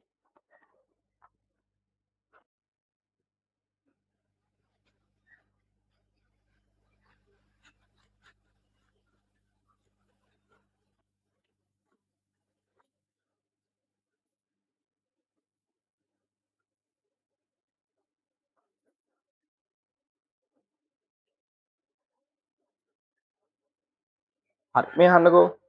කට්ටියෙන් බලමු. දැන් මම යන්නේ සෛලීය ශ්වසනය ගැන කතා කරන්න. පුතේ මේ සෛලීය ශ්වසනය ගත්තට පස්සේ ඔයා දන්නවා සෛලීය ශ්වසනයේ ප්‍රධාන ආකාර දෙකක් තියෙනවා. අණු ඔක්සිජන් වල පැවැත්ම නොපැවැත්ම මත තමයි මේ කතා කරන්නේ. අණු ඔක්සිජන් නැති විට සිදුවන ශ්වසනය මොකද්ද? ස්වායු ශ්වසනය. නැත්නම් නිර්වායු ශ්වසනය. පැහැදිලි. දැන් ඒ හරි මාර්ග දැක්වීම නෙමෙයි හරි. හරි. දැන් අහගන්නකෝ. මම මේ විදිහට සෛලයක් අඳින්නා.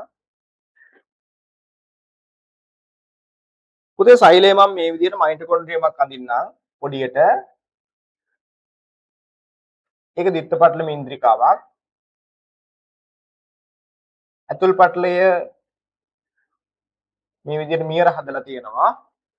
ඉතින් අපි දන්නවා සෛලීය ශ්වසනයේ ප්‍රධාන පියවර තුනකින් සමන්විතයි. එකක් ග්ලයිකොලිසිය, පයිරුවේට් ඔක්සිකරණය හා සිට්‍රික් අම්ල චක්‍රය, ඒ වගේම ඉලෙක්ට්‍රෝන පරිවහන දාහමය. මේ බලා ගන්නකො.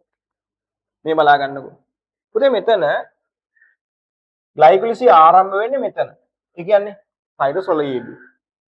පයිරුවේට් ඔක්සිකරණය හා සිට්‍රික් අම්ලය සිද්ධ වෙන්නේ මෙන්න මේ හරියේදී. ඒ කියන්නේ මයිටොකොන්ඩ්‍රියා පූරකයේදී. ඉලෙක්ට්‍රෝන පරිවහන දාමය නැත්නම් ඔක්සිකාරක පොස්පොරයිලීකරණය වෙන්නේ මෙන්න මේ අභ්‍යන්තර පටලයේ මියර හරහා තමයි සිද්ධ වෙන්නේ. එහෙනම් සිදුවන ස්ථාන තුන වලට පැහැදිලි. පුතේ අපි යමු දෙහෙනම් පළවෙනි එකට කෙටියෙන් අපි දාගමු. මේ බලන්න ග්ලයිකොලිසිය ගත්තාම අපි ශ්වසන උපස්තරයේ විදිහට T6S12O6 ගත්තොත් යා බිඳ වැටෙනවා සයිටෝසොලය තුලම 2යි පයිරුවේට් වලට. පුතේ මේ 2යි පයිරුවේට් අණු වල පයිරුවේට් අණු වල කාබන් පරමාණු 3යි මෙයා කාබන් 6යි. එහෙනම් මෙතන තියෙන කාබන් 6 මේ අවසානටත් තියෙන හින්දා කාබන් ලොස් වීමක් නැති හින්දා කාබොක්සිල් හරණයක් වෙනවද? කාබොක්සිල් හරණයක් වෙන්නේ නැහැ. ඒ වගේම මේක සිද්ධ වෙන්නේ සයිටෝසොලේ හේතුව තමයි මේකේ මෙහෙම අපි අන්දර මේක පියවර 10ක ප්‍රතික්‍රියාවක් එන්සයිම් ගණනාවක් සහභාගී වෙන එන්සයිම් 9ක් මේකට තියෙනවා. ඒක අපි A level මට්ටමේදී ඉගෙන ගන්නේ නැහැ. එතකොට මේ සඳහා අවශ්‍ය සියලු එන්සයිම් කොහෙද පිහිටන්නේ? සයිටෝසොලේ. පුතේ මේකෙදි ATP 4ක් නිපද වෙනවා. හැබැයි අපිට ATP ලාභයේ විදිහට ලැබෙන්නේ අවසානට මුල් ප්‍රතික්‍රියාව සඳහා ATP දෙකක් වැය වෙන හින්දා ATP දෙකක ලාභයක් ලැබෙනවා. කියන්නේ නිපදෙනවද 4ක් නිපදෙනවා දෙකක් ලාභයි. ඒ වගේම අපිට මේ පියවර ඉවර වෙද්දී 2යි NADH අපිට ප්‍රතිඵල විදිහට ලැබෙනවා. හරි. එහෙනම් ඕක තමයි අත්‍තරම ග්ලයිකොලිසිය. ඒතර මේකට ඔක්සිජන් වල බලපෑමක් නැහැ. අන්නක ඔක්සිජන් අවශ්‍ය වෙන්නේ නැත. හරි. මේ නිපද වෙන ATP නිපද වෙන්නේ පුතේ මේ ග්ලූකෝස් අණුව බිඳ වැටීම නිසා නිසා උපස්තරයේ බිඳ වැටීම නිසා සිදුවන ATP නිපදවීමක් අපි හඳුනනවා උපස්තර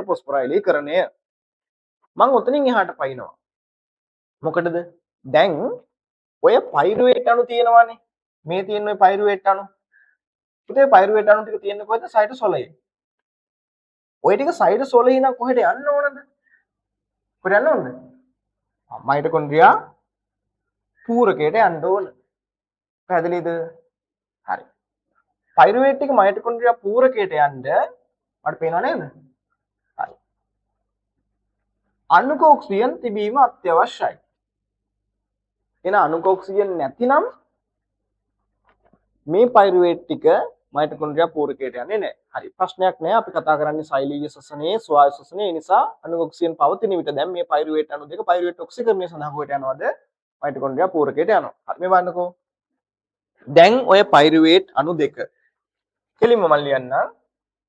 දෙකයි පයිරුවේට්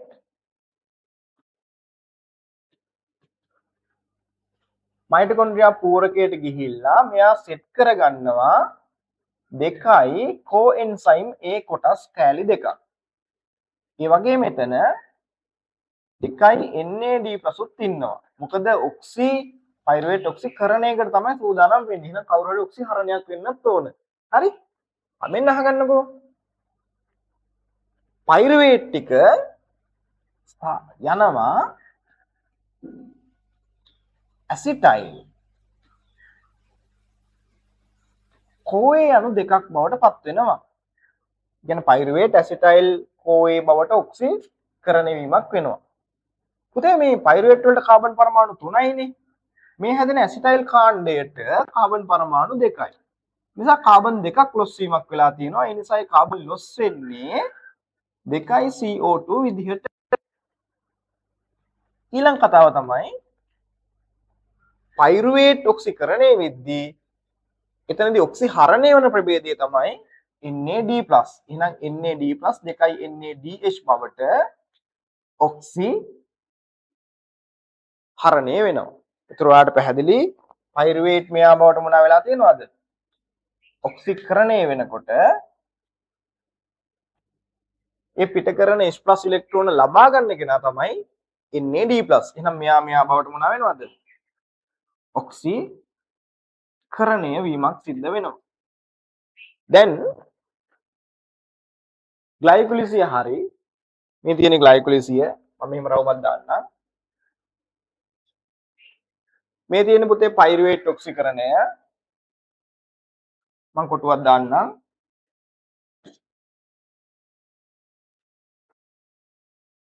එහෙනම් ඊළඟට පයිරුවේට් ඔක්සිකරණයට පස්සේ සිද්ධ වෙන්නේ සිට්‍රික් අම්ල චක්‍රය. අපි එතනත් යමුකෝ. හරි. මේ පැත්ත පෙන්නන්න පොඩ්ඩක්. හරි. දැන්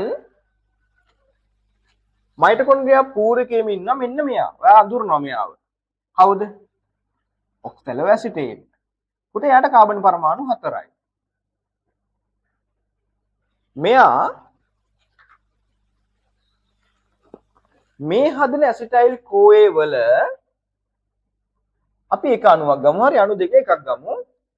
මේ ඇසිටයිල් CoA අණු වල අතන CoA කැලල වැඩක් නැහැ. ඒක ඉවත් වෙනවා.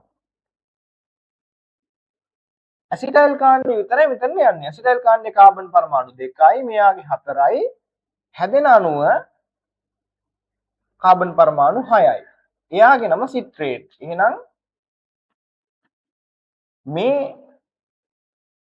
සිට්‍රික් අම්ල චක්‍රය කියලා මේකට හඳුන්වන්න හේතුව තමයි මේ හැදෙන ප්‍රථම ස්ථායි සංයෝගය කවුද? සිට්‍රේට්. කාබන් පරමාණු කීයක් දරනවාද? 6ක් දරනවා. තවත් නමක් මේකට කියනවා මොකද්ද? ක්‍රිස් චක්‍රය. ඒකට හේතුව තමයි මේ චක්‍රීය මාර්ගය හොයාගෙන තියෙන්නේ හාන්ස් ක්‍රිබ්ස් කියන විද්‍යාඥයා. ඊට පස්සේ මේ සිට්‍රික් අම්ලය අරගෙන අපි ඒකේ ව්‍යුහය පොඩ්ඩක් අධ්‍යයනය කරොත් ඒ ව්‍යුහයේ තියෙනවා කාබොක්සිල් කාණ්ඩ කීයක්ද? 3ක් තියෙනවා. ඒ නිසා අපි කියනවා මේ චක්‍රය කාබොක්සිල් කාණ්ඩ 3ක් තියෙන හින්දා ට්‍රයි කාබොක්සිලික් ඇසිඩ් සයිකල් TCA චක්‍රය. පුතේ මෙතනින් පස්සේ මේක චක්‍රීය ක්‍රියාවලියට භාජනය වෙනවා. කාබන් පරමාණු 6ක් තියෙනම අයිසෝසිට්‍රේට් බවට පත් වෙනවා. මේ කියන වචන වලට ඕනේ නැහැ. අයිසෝසිට්‍රේට් කියන්නේ මේක සමායවිකතාවයක් වෙන්නේ අණු සූත්‍රය එකමයි ව්‍යුහ සූත්‍රය. පුතේ ඊට පස්සේ මෙයා කාබන් පරමාණු 5ක් දරන ඇල්ෆා කීටා ගුටාරේට් බවට පත් වෙනවා. ඉතින් පස්සේ මෙයා succinyl CoA, succinate, fumarate, ඊළඟට malate, නැවතත් oxaloacetate. මේ කිව්ව වචන ඕනද ඔයාලට? කිසිම දෙයක් ඕනේ නැහැ. මට ඒක ලියා ගන්න ඕනින්ද මම ඒක කිව්වේ. හරිද? හරි. දැන් ඔයා මෙතන තරක් කරන්න 6 5ක් කාබන් ලොස් වීමක් වෙලා තියෙනවා. එහෙනම් මොන අණුවක් පිට වෙලාද? CO2 අණුවක් පිට වෙලා. කාබන් පරමාණු 5 4ක් වෙනකොට කාබන් ලොස් වීමක් සිද්ධ වෙලා තියෙනවා. විලොස් වෙන්නේ කාබොක්සිල් හරණයක් සිද්ධ වෙලා. පුතේ මතක තියාගන්න මෙන්න මේ තැන් දෙකේම NAD+ අණුව ඔක්සිහරණය වෙලා NADH අණුව බැගින් නිපදවනවා.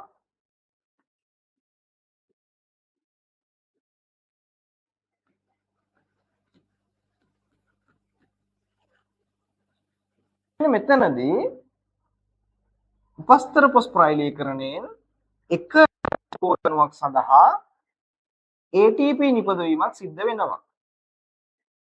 ADP අණුවක් ATP අණුවක් බවට පත් වෙනවා. පුතේ මෙතනදී FAD අණුවක් FADH2 අණුවක් බවට පත් වෙනවා. මේ බලන්නකෝ. මෙතනදී NAD+ අණුවක්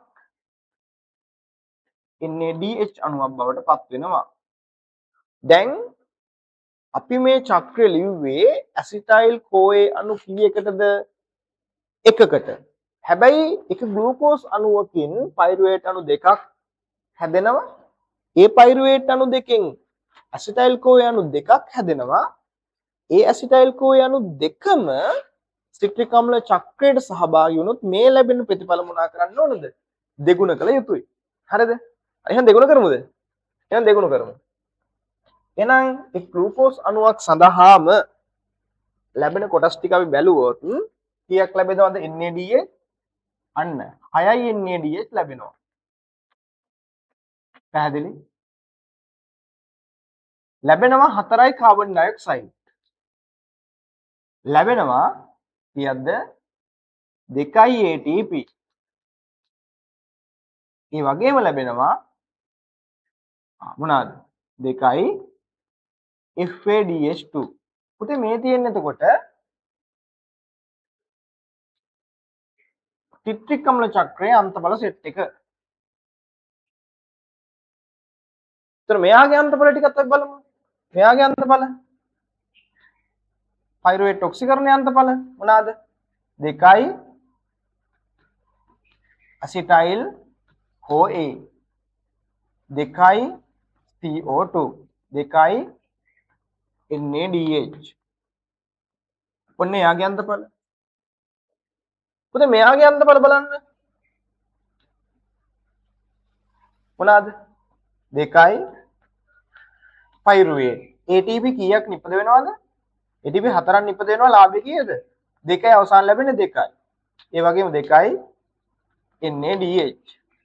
හරි. පැහැදිලි කරගන්න.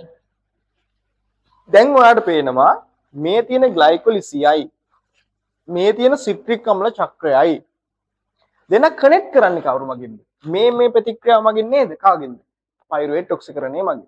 පැහැදිලිද? එහෙනම් අපි කියනවා මේකට තවත් නමක්. මේ දෙන්න සෙට් කරන හින්දා කියනවා මේ ප්‍රතික්‍රියාව මොකද්ද? සම්බන්ධක ප්‍රතික්‍රියාව. මොකද්ද පුතේ? සම්බන්ධක ප්‍රතික්‍රියාව. හරි. ඔයාලට නෝට් එකක් මොනවා හරි දාගන්න ඕන නම් කවුරු හරි දරුවෙක් ඉන්නවා නම් මේ කොටස් ආවරණය වුනේ නැති කට්ටිය පොඩි වෙලාවක් මම මේක පෙන්නන්නම්. ඔයා මේක පොඩි සටහනක් දාගන්න. ලොකු හැලී ඕනේ නැහැ. ඔයාලට පුළුවන් මේකෙන් ගොඩක් දේවල් එන ප්‍රශ්න ටික ගොඩ දාගන්න හැකියාව තියෙනවා. හරි. බලන්න පොඩ්ඩක්.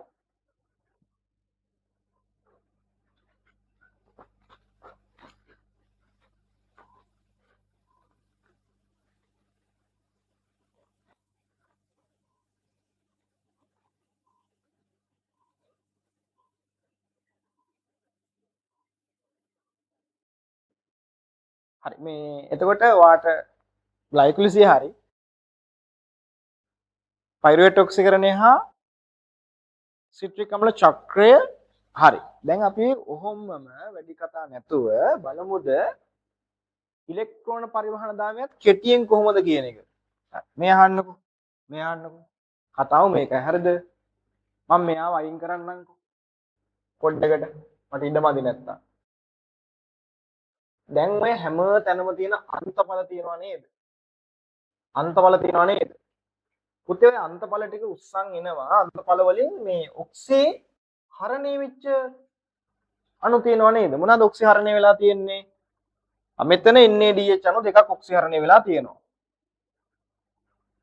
මෙතනත් NADH අණු දෙකක් ඔක්සිහරණය වෙලා තියෙනවා. ඊට අමතරව මෙතන NADH අණු 6කුයි මෙතන FADH2 අණු දෙකකුයි ඔක්සිහරණය වෙලා තියෙනවා. දැන් ඔන්න ඔය ඔක්කොම උස්සන් එනවා මයිටොකොන්ඩ්‍රියාවේ ඇතුළු පටලේ මියර වලට. මියර හරහා සිදුවන මේ ඉලෙක්ට්‍රෝන චලනය හේතුවෙන් ප්‍රෝටීන සහ ප්‍රෝටීන නොවන කාණ්ඩ වලින් සමන්විත මේ ඉලෙක්ට්‍රෝන පරිවහන දාමයට පහසුකම් සපයන මේ ව්‍යුහයෙන් මේ පියවරෙන් නැවත මේ ඔක්සිහරණය වෙලා තියෙන අණු ටික නැත්නම් සංයෝග ටික නැත්නම් හරියට ගොස් සහ එන්සයිම ටික ඔක්සිකරණය කරනවා. එතන මෙතනදී මෙහිමයි වෙන්නේ මයිටොකොන්ඩ්‍රියා මියර වලට අරන් එන NADH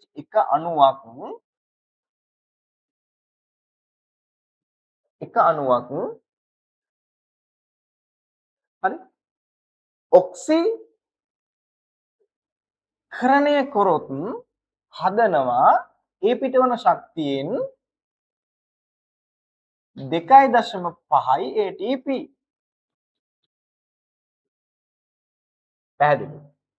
පුතේ එක FADH2 අණුවක් ඔක්සිකරණය කරොත් ඒ නිපදවන ශක්තියෙන් හදන්න පුළුවන් 1.5යි ATP.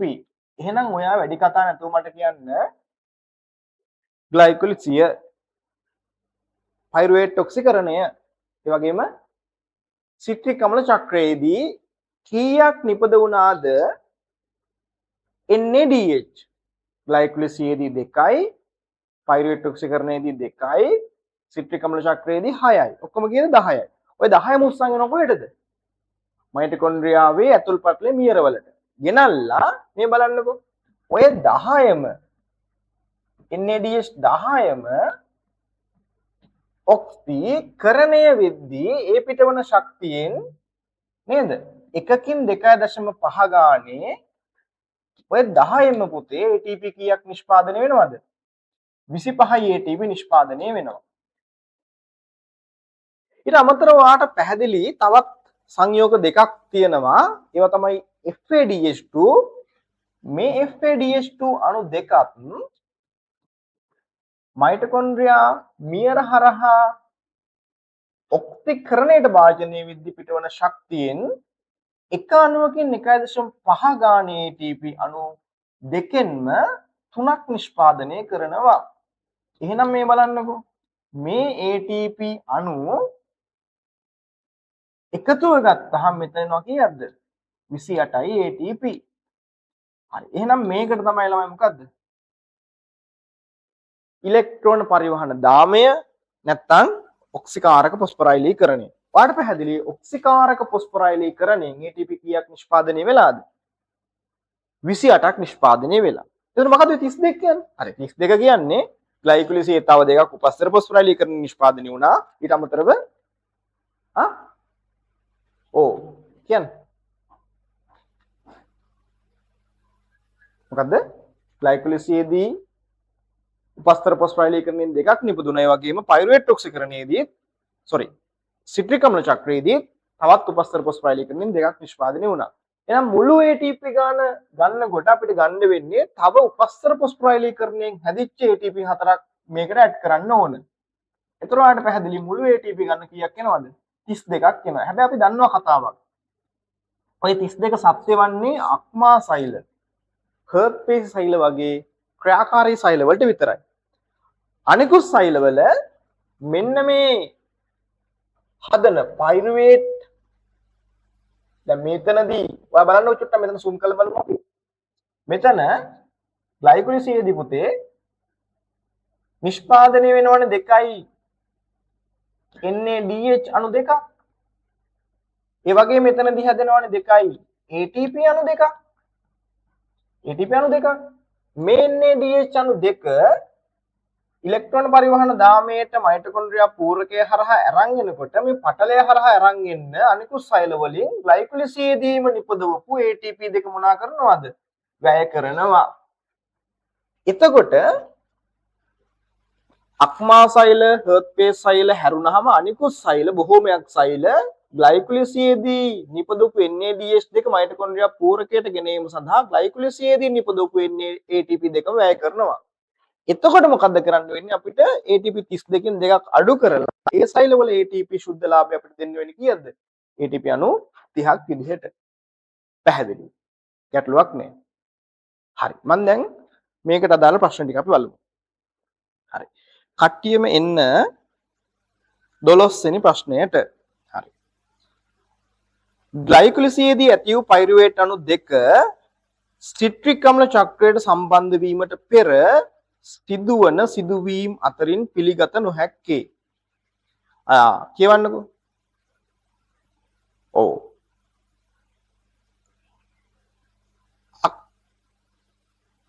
පයිරුවේට් අණු දෙක මයිටොකොන්ඩ්‍රියා පූරකයට පූරකය තුළට ඇතුල් වන අතර එය කොහොමද? අක්‍රියව සිදුවේ. දැන් වැරදීනේ. අක්මාසේ සෛල, හර්ට්පේස් සෛල හැර අනිකුත් සෛල වල කොහොමද? සක්‍රියයි. ඒ කියන්නේ ATP වැයවීමක් සිද්ධ වෙනවා. එහෙනම් එක පිළිතුර වැරදි. ග්ලයිකොලිසියේදී ඇති වූ පයිරුවේට් අණු දෙක සිට්‍රික් අම්ලයේ චක්‍රයට යාමට පෙර සිදුවන සිදුවීම්. ඔන්න තියෙනවා ඊට පස්සේ CO2 අණු දෙකක් පිට වෙයි. ග්ලයිකොලිසියේදී ඇති වූ පයිරුවේට් අණු දෙක සිට්‍රික් අම්ල චක්‍රයට යන්න කලින් පයිරුවේට් ඔක්සිකරණයේදී CO2 අණු දෙකක් පිට වෙනවා. හරි. NADH අණු දෙකක් නිපද වේ. හරි. ස්කෝයේ සමග සම්බන්ධ වේ. O2 ඇතිවිට බව නම් මේ පියවර සිදු වේ.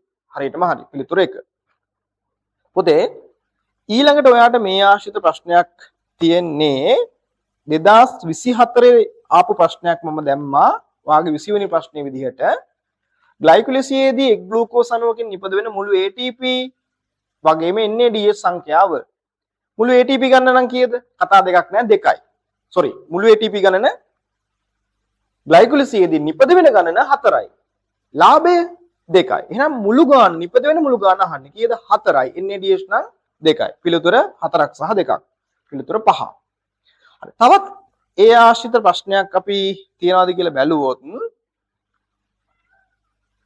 ඔව් 27 වෙනි ප්‍රශ්නේ තියෙන ඔයාට සිට්‍රික් අම්ල චක්‍රය පිළිබඳ නිවැරදි පිළිතුර වන්නේ බලන්න සිට්‍රික් අම්ලයේ කාබොක්සිලික් කාණ්ඩ 6කින් නැහැ පුතේ අපි සිට්‍රික් අම්ලය ගත්තොත් කාබොක්සිල් කාණ්ඩ කීයද 3යි ඒ නිසා තමයි කියන්නේ ට්‍රයි කාබොක්සිලික් ඇසිඩ් සයිකල් කියලා TCA චක්‍රය හරි 3යි වැරදි සිට්‍රික් අම්ලයේ ප්‍රතික්‍රියා ශ්‍රේණිය බලන්නකෝ මේක බලමු අපි සිට්‍රික් අම්ලයේ ප්‍රතික්‍රියා ශ්‍රේණි හරහා ගිහිල්ලා නැවත කවුරු පුනර්ජනනය කරනවාද ඔක්සලෝ ඇසිඩේට් පුනර්ජනනය කරනවා ඒ නිසා දෙවෙනි පිළිතුර සිට්‍රික් අම්ලයේ ප්‍රතික්‍රියා ශ්‍රේණිය ඔස්සේ ගොස් ඔක්සලෝ ඇසිඩේට් පුනර්ජනනය කරයි හරියටම හරි මෙහිදී සිදුවන කාබොක්සිල් හරණය මගින් කාබන් ඩයොක්සයිඩ් අණුවක් පිට වේ කාබන් ඩයොක්සයිඩ් අණුවක්ද පිට වෙන්නේ නැහැ එක ඇසිටයිල් CoA අණුවකට කාබන් ඩයොක්සයිඩ් අණු දෙකක් පිට වෙනවා දෙකටම හතරක් පිට වෙනවා වැරදි ඔක්සලෝ ඇසිටේට් කාබන් 3ක් සහිත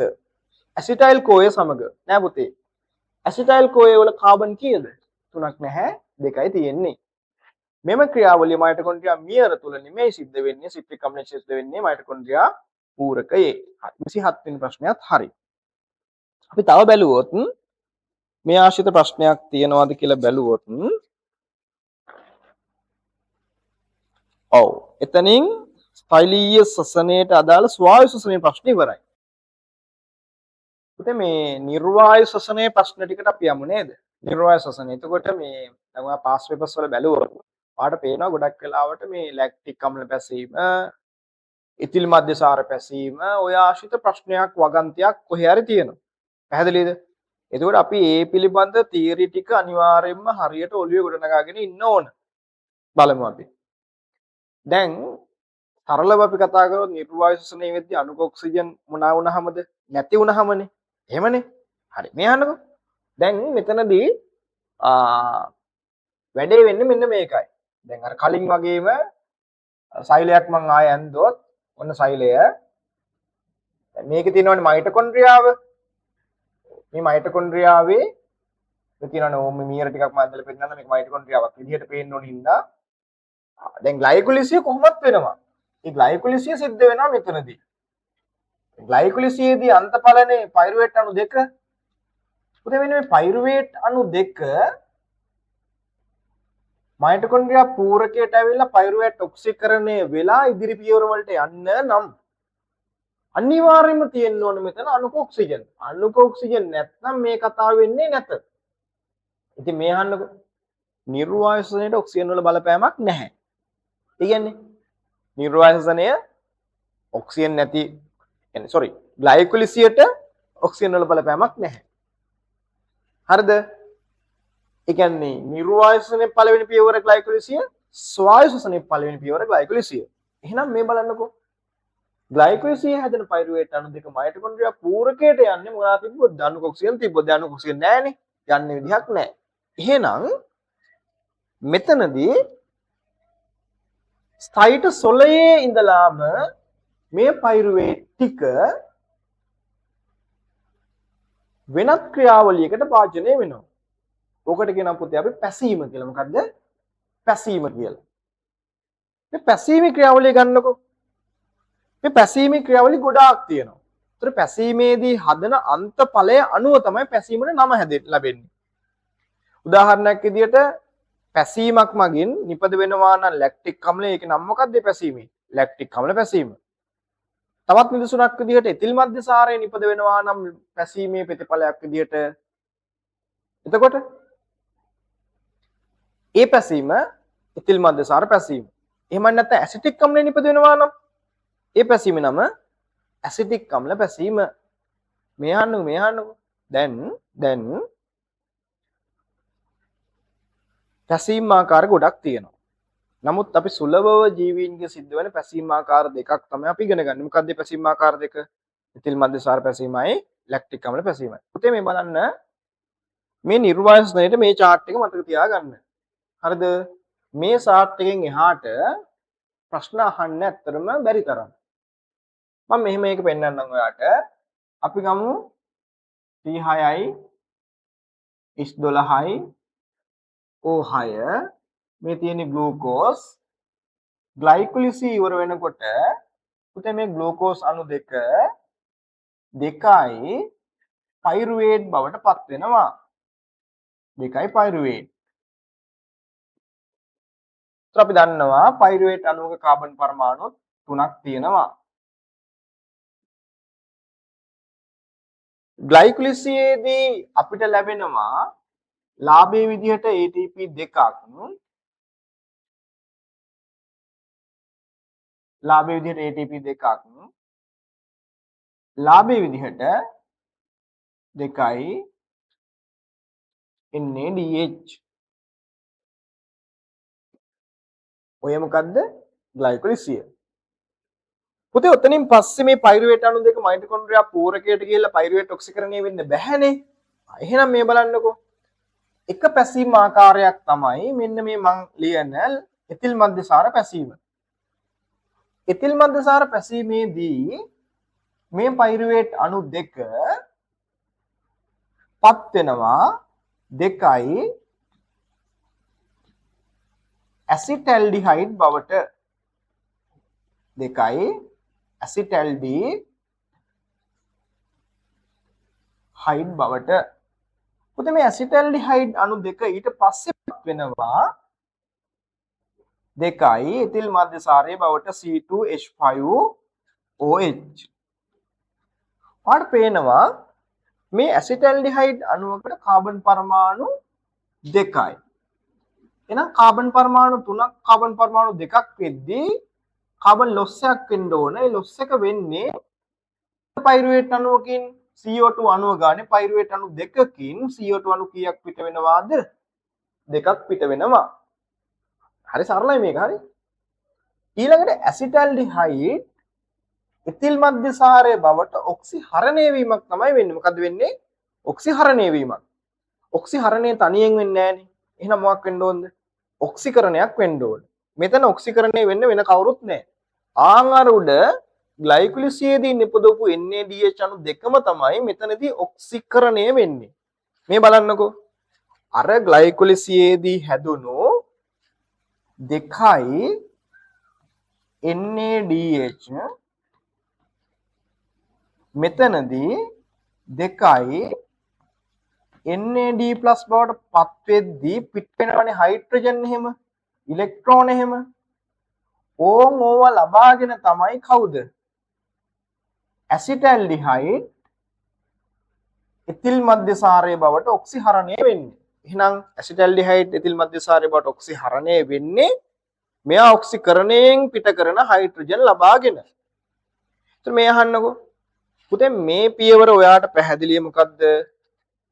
ග්ලයිකොලිසිය. එහෙනම් අපිට කතා දෙකක් නැහැ.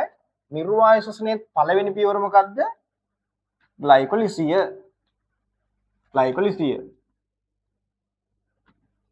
දැන් ග්ලයිකොලිසිය ප්‍රතිඵල අණු ඔක්සිජන් නැති හින්දා මයිටොකොන්ඩ්‍රියා පෝරකයට ගිහිල්ලා ඉදිරි ප්‍රතික්‍රියා වෙන්න බැරි හින්දා ඒක පැසීමේ ක්‍රියාවලියට භාජනය වෙනවා.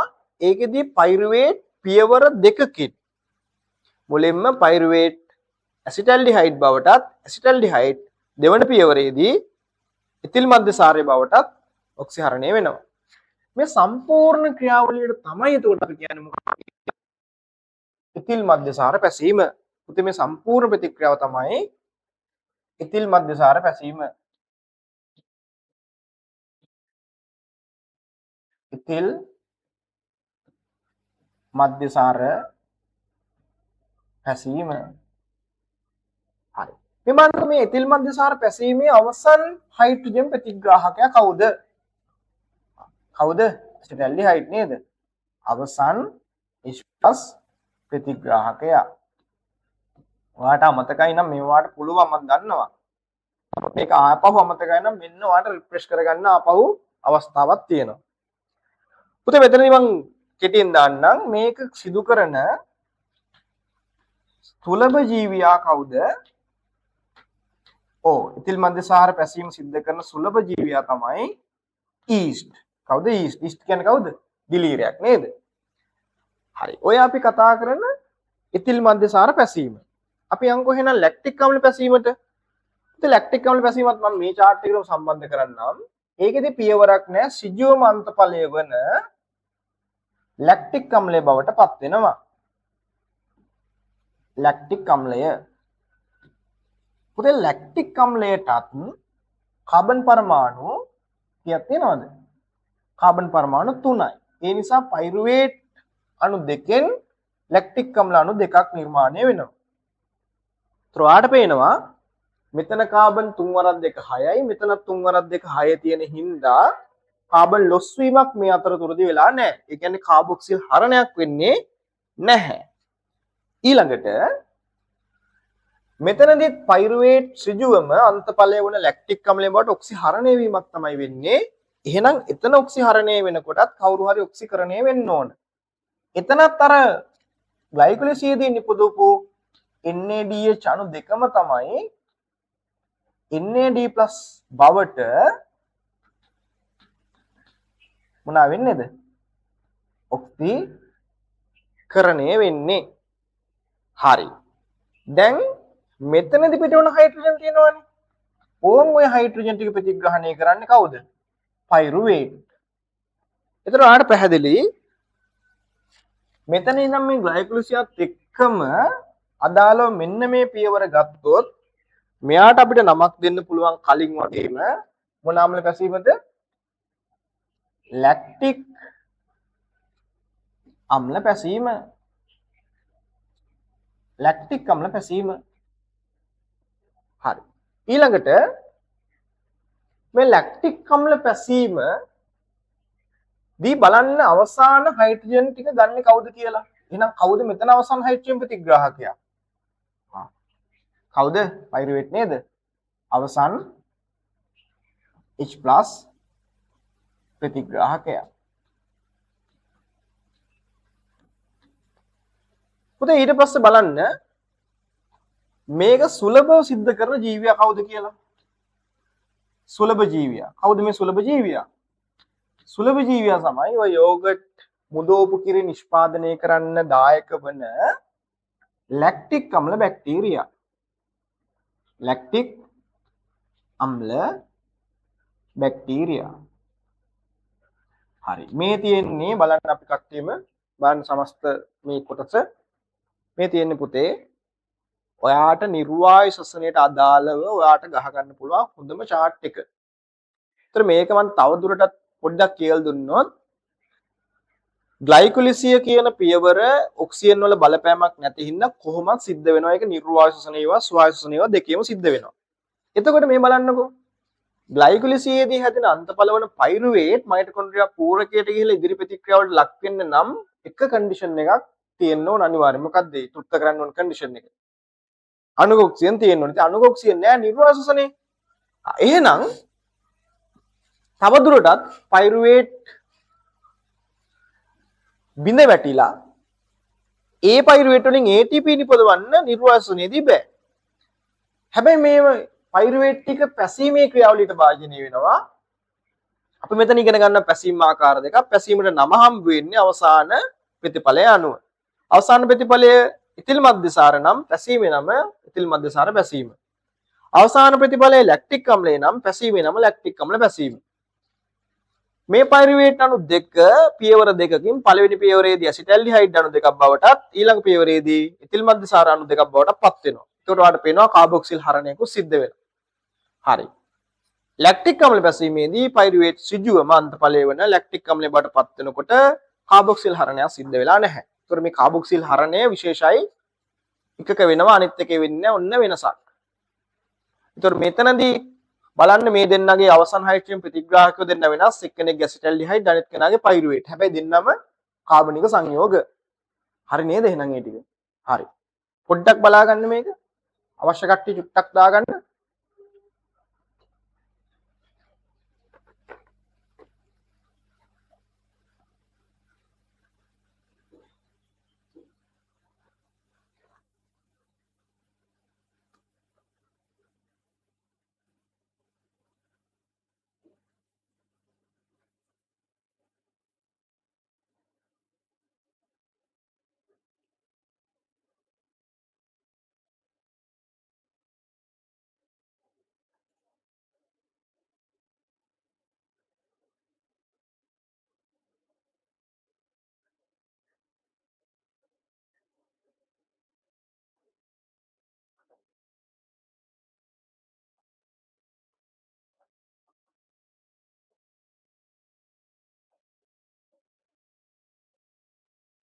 හරි. අපි යම් එහෙනම් නිර්වායු ශ්වසනයෙන් තියෙන ප්‍රශ්න ටික බලන්නටක් ගාලා. හරිද? හරි. අපි යන්කෝ 26 වෙනි ප්‍රශ්නෙට මොකක්ද තියෙන්නේ? ලැක්ටික් අම්ල පැසීමේදී. ටක් ගාලා බලමු. ඒ ග්ලූකෝස් අණුවකින් පයිරුවේට් අණු දෙකයි ඇත්ත ඒ ග්ලූකෝස් අණුවකින් පයිරුවේට් අණු දෙකයි ATP දෙකයි NADH අණු දෙකයි නිපද වේ. පිළිතුර එක නිවැරදි.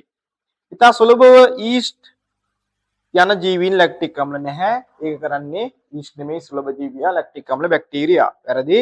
අවසන් හයිඩ්‍රජන් ප්‍රතිග්‍රාහක ඇසිටල්ඩිහයිඩ් නෙමෙයි පයිරුවේට්. පයිරුවේට් ඍජුම අන්තඵලයේ බවට අන්තඵලයේ ලෙසට ලැක්ටික් අම්ලයේ බවට ඔක්සිකරණය නෙමෙයි. ඔක්කොම හරි. මොකද අවුල? ලැක්ටික් අම්ලයේ බවට ඔක්සිකරණය වෙන්නේ ඔක්සිහරණය වෙන්නේ කවුද? ඔක්සිහරණය වෙන්නේ ඔක්සිකරණය වෙන්නේ කවුද?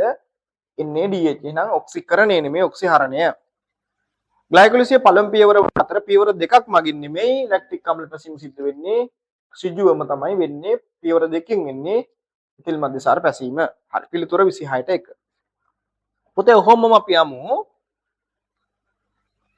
30 වෙනි ප්‍රශ්නයට. ඒකේ අහනවා ඉතිල් මධ්‍යසාර පැසීමේදී. හරි මේ බලන්නකෝ. එක් ග්ලූකෝස් අණුවකින් පයිරුවේට් අණුවක් සහ NADH අණු දෙකක් නිපද වේ. නෑනේ ඉතිල් මධ්‍යසාර පැසීමේදී එක් ග්ලූකෝස් අණුවකින් පයිරුවේට් අණුවක් නෙමෙයි අණු දෙකක්. ඒ නිසා පළවෙනි ප්‍රකාශය වැරදි. NADH භාවිතා කර පයිරුවේට් කෙලින්ම නෙමෙයි පියවර දෙකකින්. වැරදි. එක් ග්ලූකෝස් අණුවකින් එක් CO2 අණුවක් නිපද වේ. නැහැ. එක් ග්ලූකෝස් අණුවකින් CO2 අණු දෙකක් නිපද වේ. අවසාන හයිඩ්‍රජන් ප්‍රතිග්‍රාහකය වන්නේ අකාබනික සංයෝගයක් නෙමෙයි කාබනික සංයෝගයක්. ඉතිල් මධ්‍යසාර පැසීමේදී එක් ග්ලූකෝස් අණුවකින් ATP අණු දෙකක් නිපද වේ. පිළිතුර 5 වෙනි පිළිතුර. හරි 30ට 5. පුතේ ඊළඟ ප්‍රශ්නය 34 වෙනි ප්‍රශ්නෙට එන්න අහනවා ලැක්ටික් අම්ල පැසීම හා එතිල් මධ්‍යසාර පැසීම ගත්තහම ලැක්ටික් අම්ල පැසීම එතිල් මධ්‍යසාර පැසීමෙන් වෙනස් වන මූලික කරුණක් අහනවා. වෙනස් වන බලන්න සයිටෝසොලේ සිදුවීම නැහැ. මේ සම්පූර්ණම නිර්වායසනයේ සිද්ධ වෙන්නේ සයිටෝසොලේ. එතිල් මධ්‍යසාර පැසීම වේවත් ලැක්ටික් අම්ල පැසීම වේවත් දෙකම සිද්ධ වෙන්නේ සයිටෝසොලේ. ඒ නිසා ඒක පොදුයි. වෙනස්කමක් නෙවෙයි. උපස්තර පොස්පොරයිලීකරණය සිද්ධ වීම නැහැ. දෙන්නගේ උපස්තර පොස්පොරයිලීකරණයෙන් ATP අණු දෙකක් බැගින් හැදෙනවා. මොකද දෙන්නටම ග්ලයිකොලිසිස් පොදු නිසා. පිළිතුර වැරදි. NADH ඔක්සිකරණය වීම. පුතේ NADH ඔක්සිකරණය වීම. NADH ඔක්සිකරණයක් කරනවා මේ වරණ මෙතන වෙනවා. ඒක වෙනස්කමක් නෙමෙයි දෙන්නටම පොදුයි. පිළිතුරක් නෙමෙයි. අවසාන ඉලෙක්ට්‍රෝන ප්‍රතිග්‍රාහකයක් කාබනික සංයෝගයක් වීම. ඇත්ත. හැබැයි දෙන්නට මේක පොදුයි. දෙන්නගේම කාබනික සංයෝග. පස්වෙනි පිළිතුර කාබොක්සිල් හරණයක් සිදු නොවීම. ඔව්. කාබොක්සිල් හරණයක් සිදු වෙන්නේ නැහැ ලැක්ටික් අම්ල පැසීමේදී. මෙයාගේ සිදුවන හින්දා ඔන්න දෙක අතර වෙනස්කමක්. ලේසි ඒවා. පිළිතුර 34ට 5. තවත් ප්‍රශ්නයක් මම දාලා තියෙනවා ප්‍රැක්ටිස් කරන්න. ඔව් ඊළඟ ප්‍රශ්නය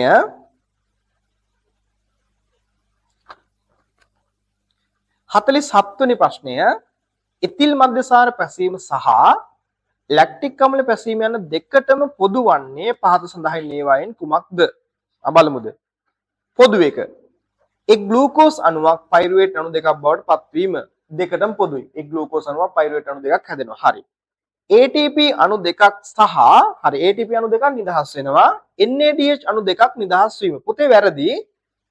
NADH අණු දෙක හැදුනාට පස්සේ ආපහු මේකදී මොනවා වෙනවද? ඔක්සිකරණය වෙන හින්දා NADH අණු දෙක මොනවා වෙන්නේ නැද්ද? නිදහස් වීමක් සිද්ධ වෙන්නේ නැත. ඒ නිසා මේ පිළිතුර වැරදි. ඒ හරි B වැරදි. ඇසිටල්ඩිහයිඩ් ඔක්සිහරණය කිරීමට NADH භාවිතා කිරීම. ඇසිටල්ඩිහයිඩ් ඔක්සිහරණය කිරීමට NADH භාවිතා කරන්නේ පියවර මේ දෙකේම නෙමෙයි එකක විතරයි. කාගේද? එතිල් මධ්‍යසාර පැසීමේදී. වැරදි.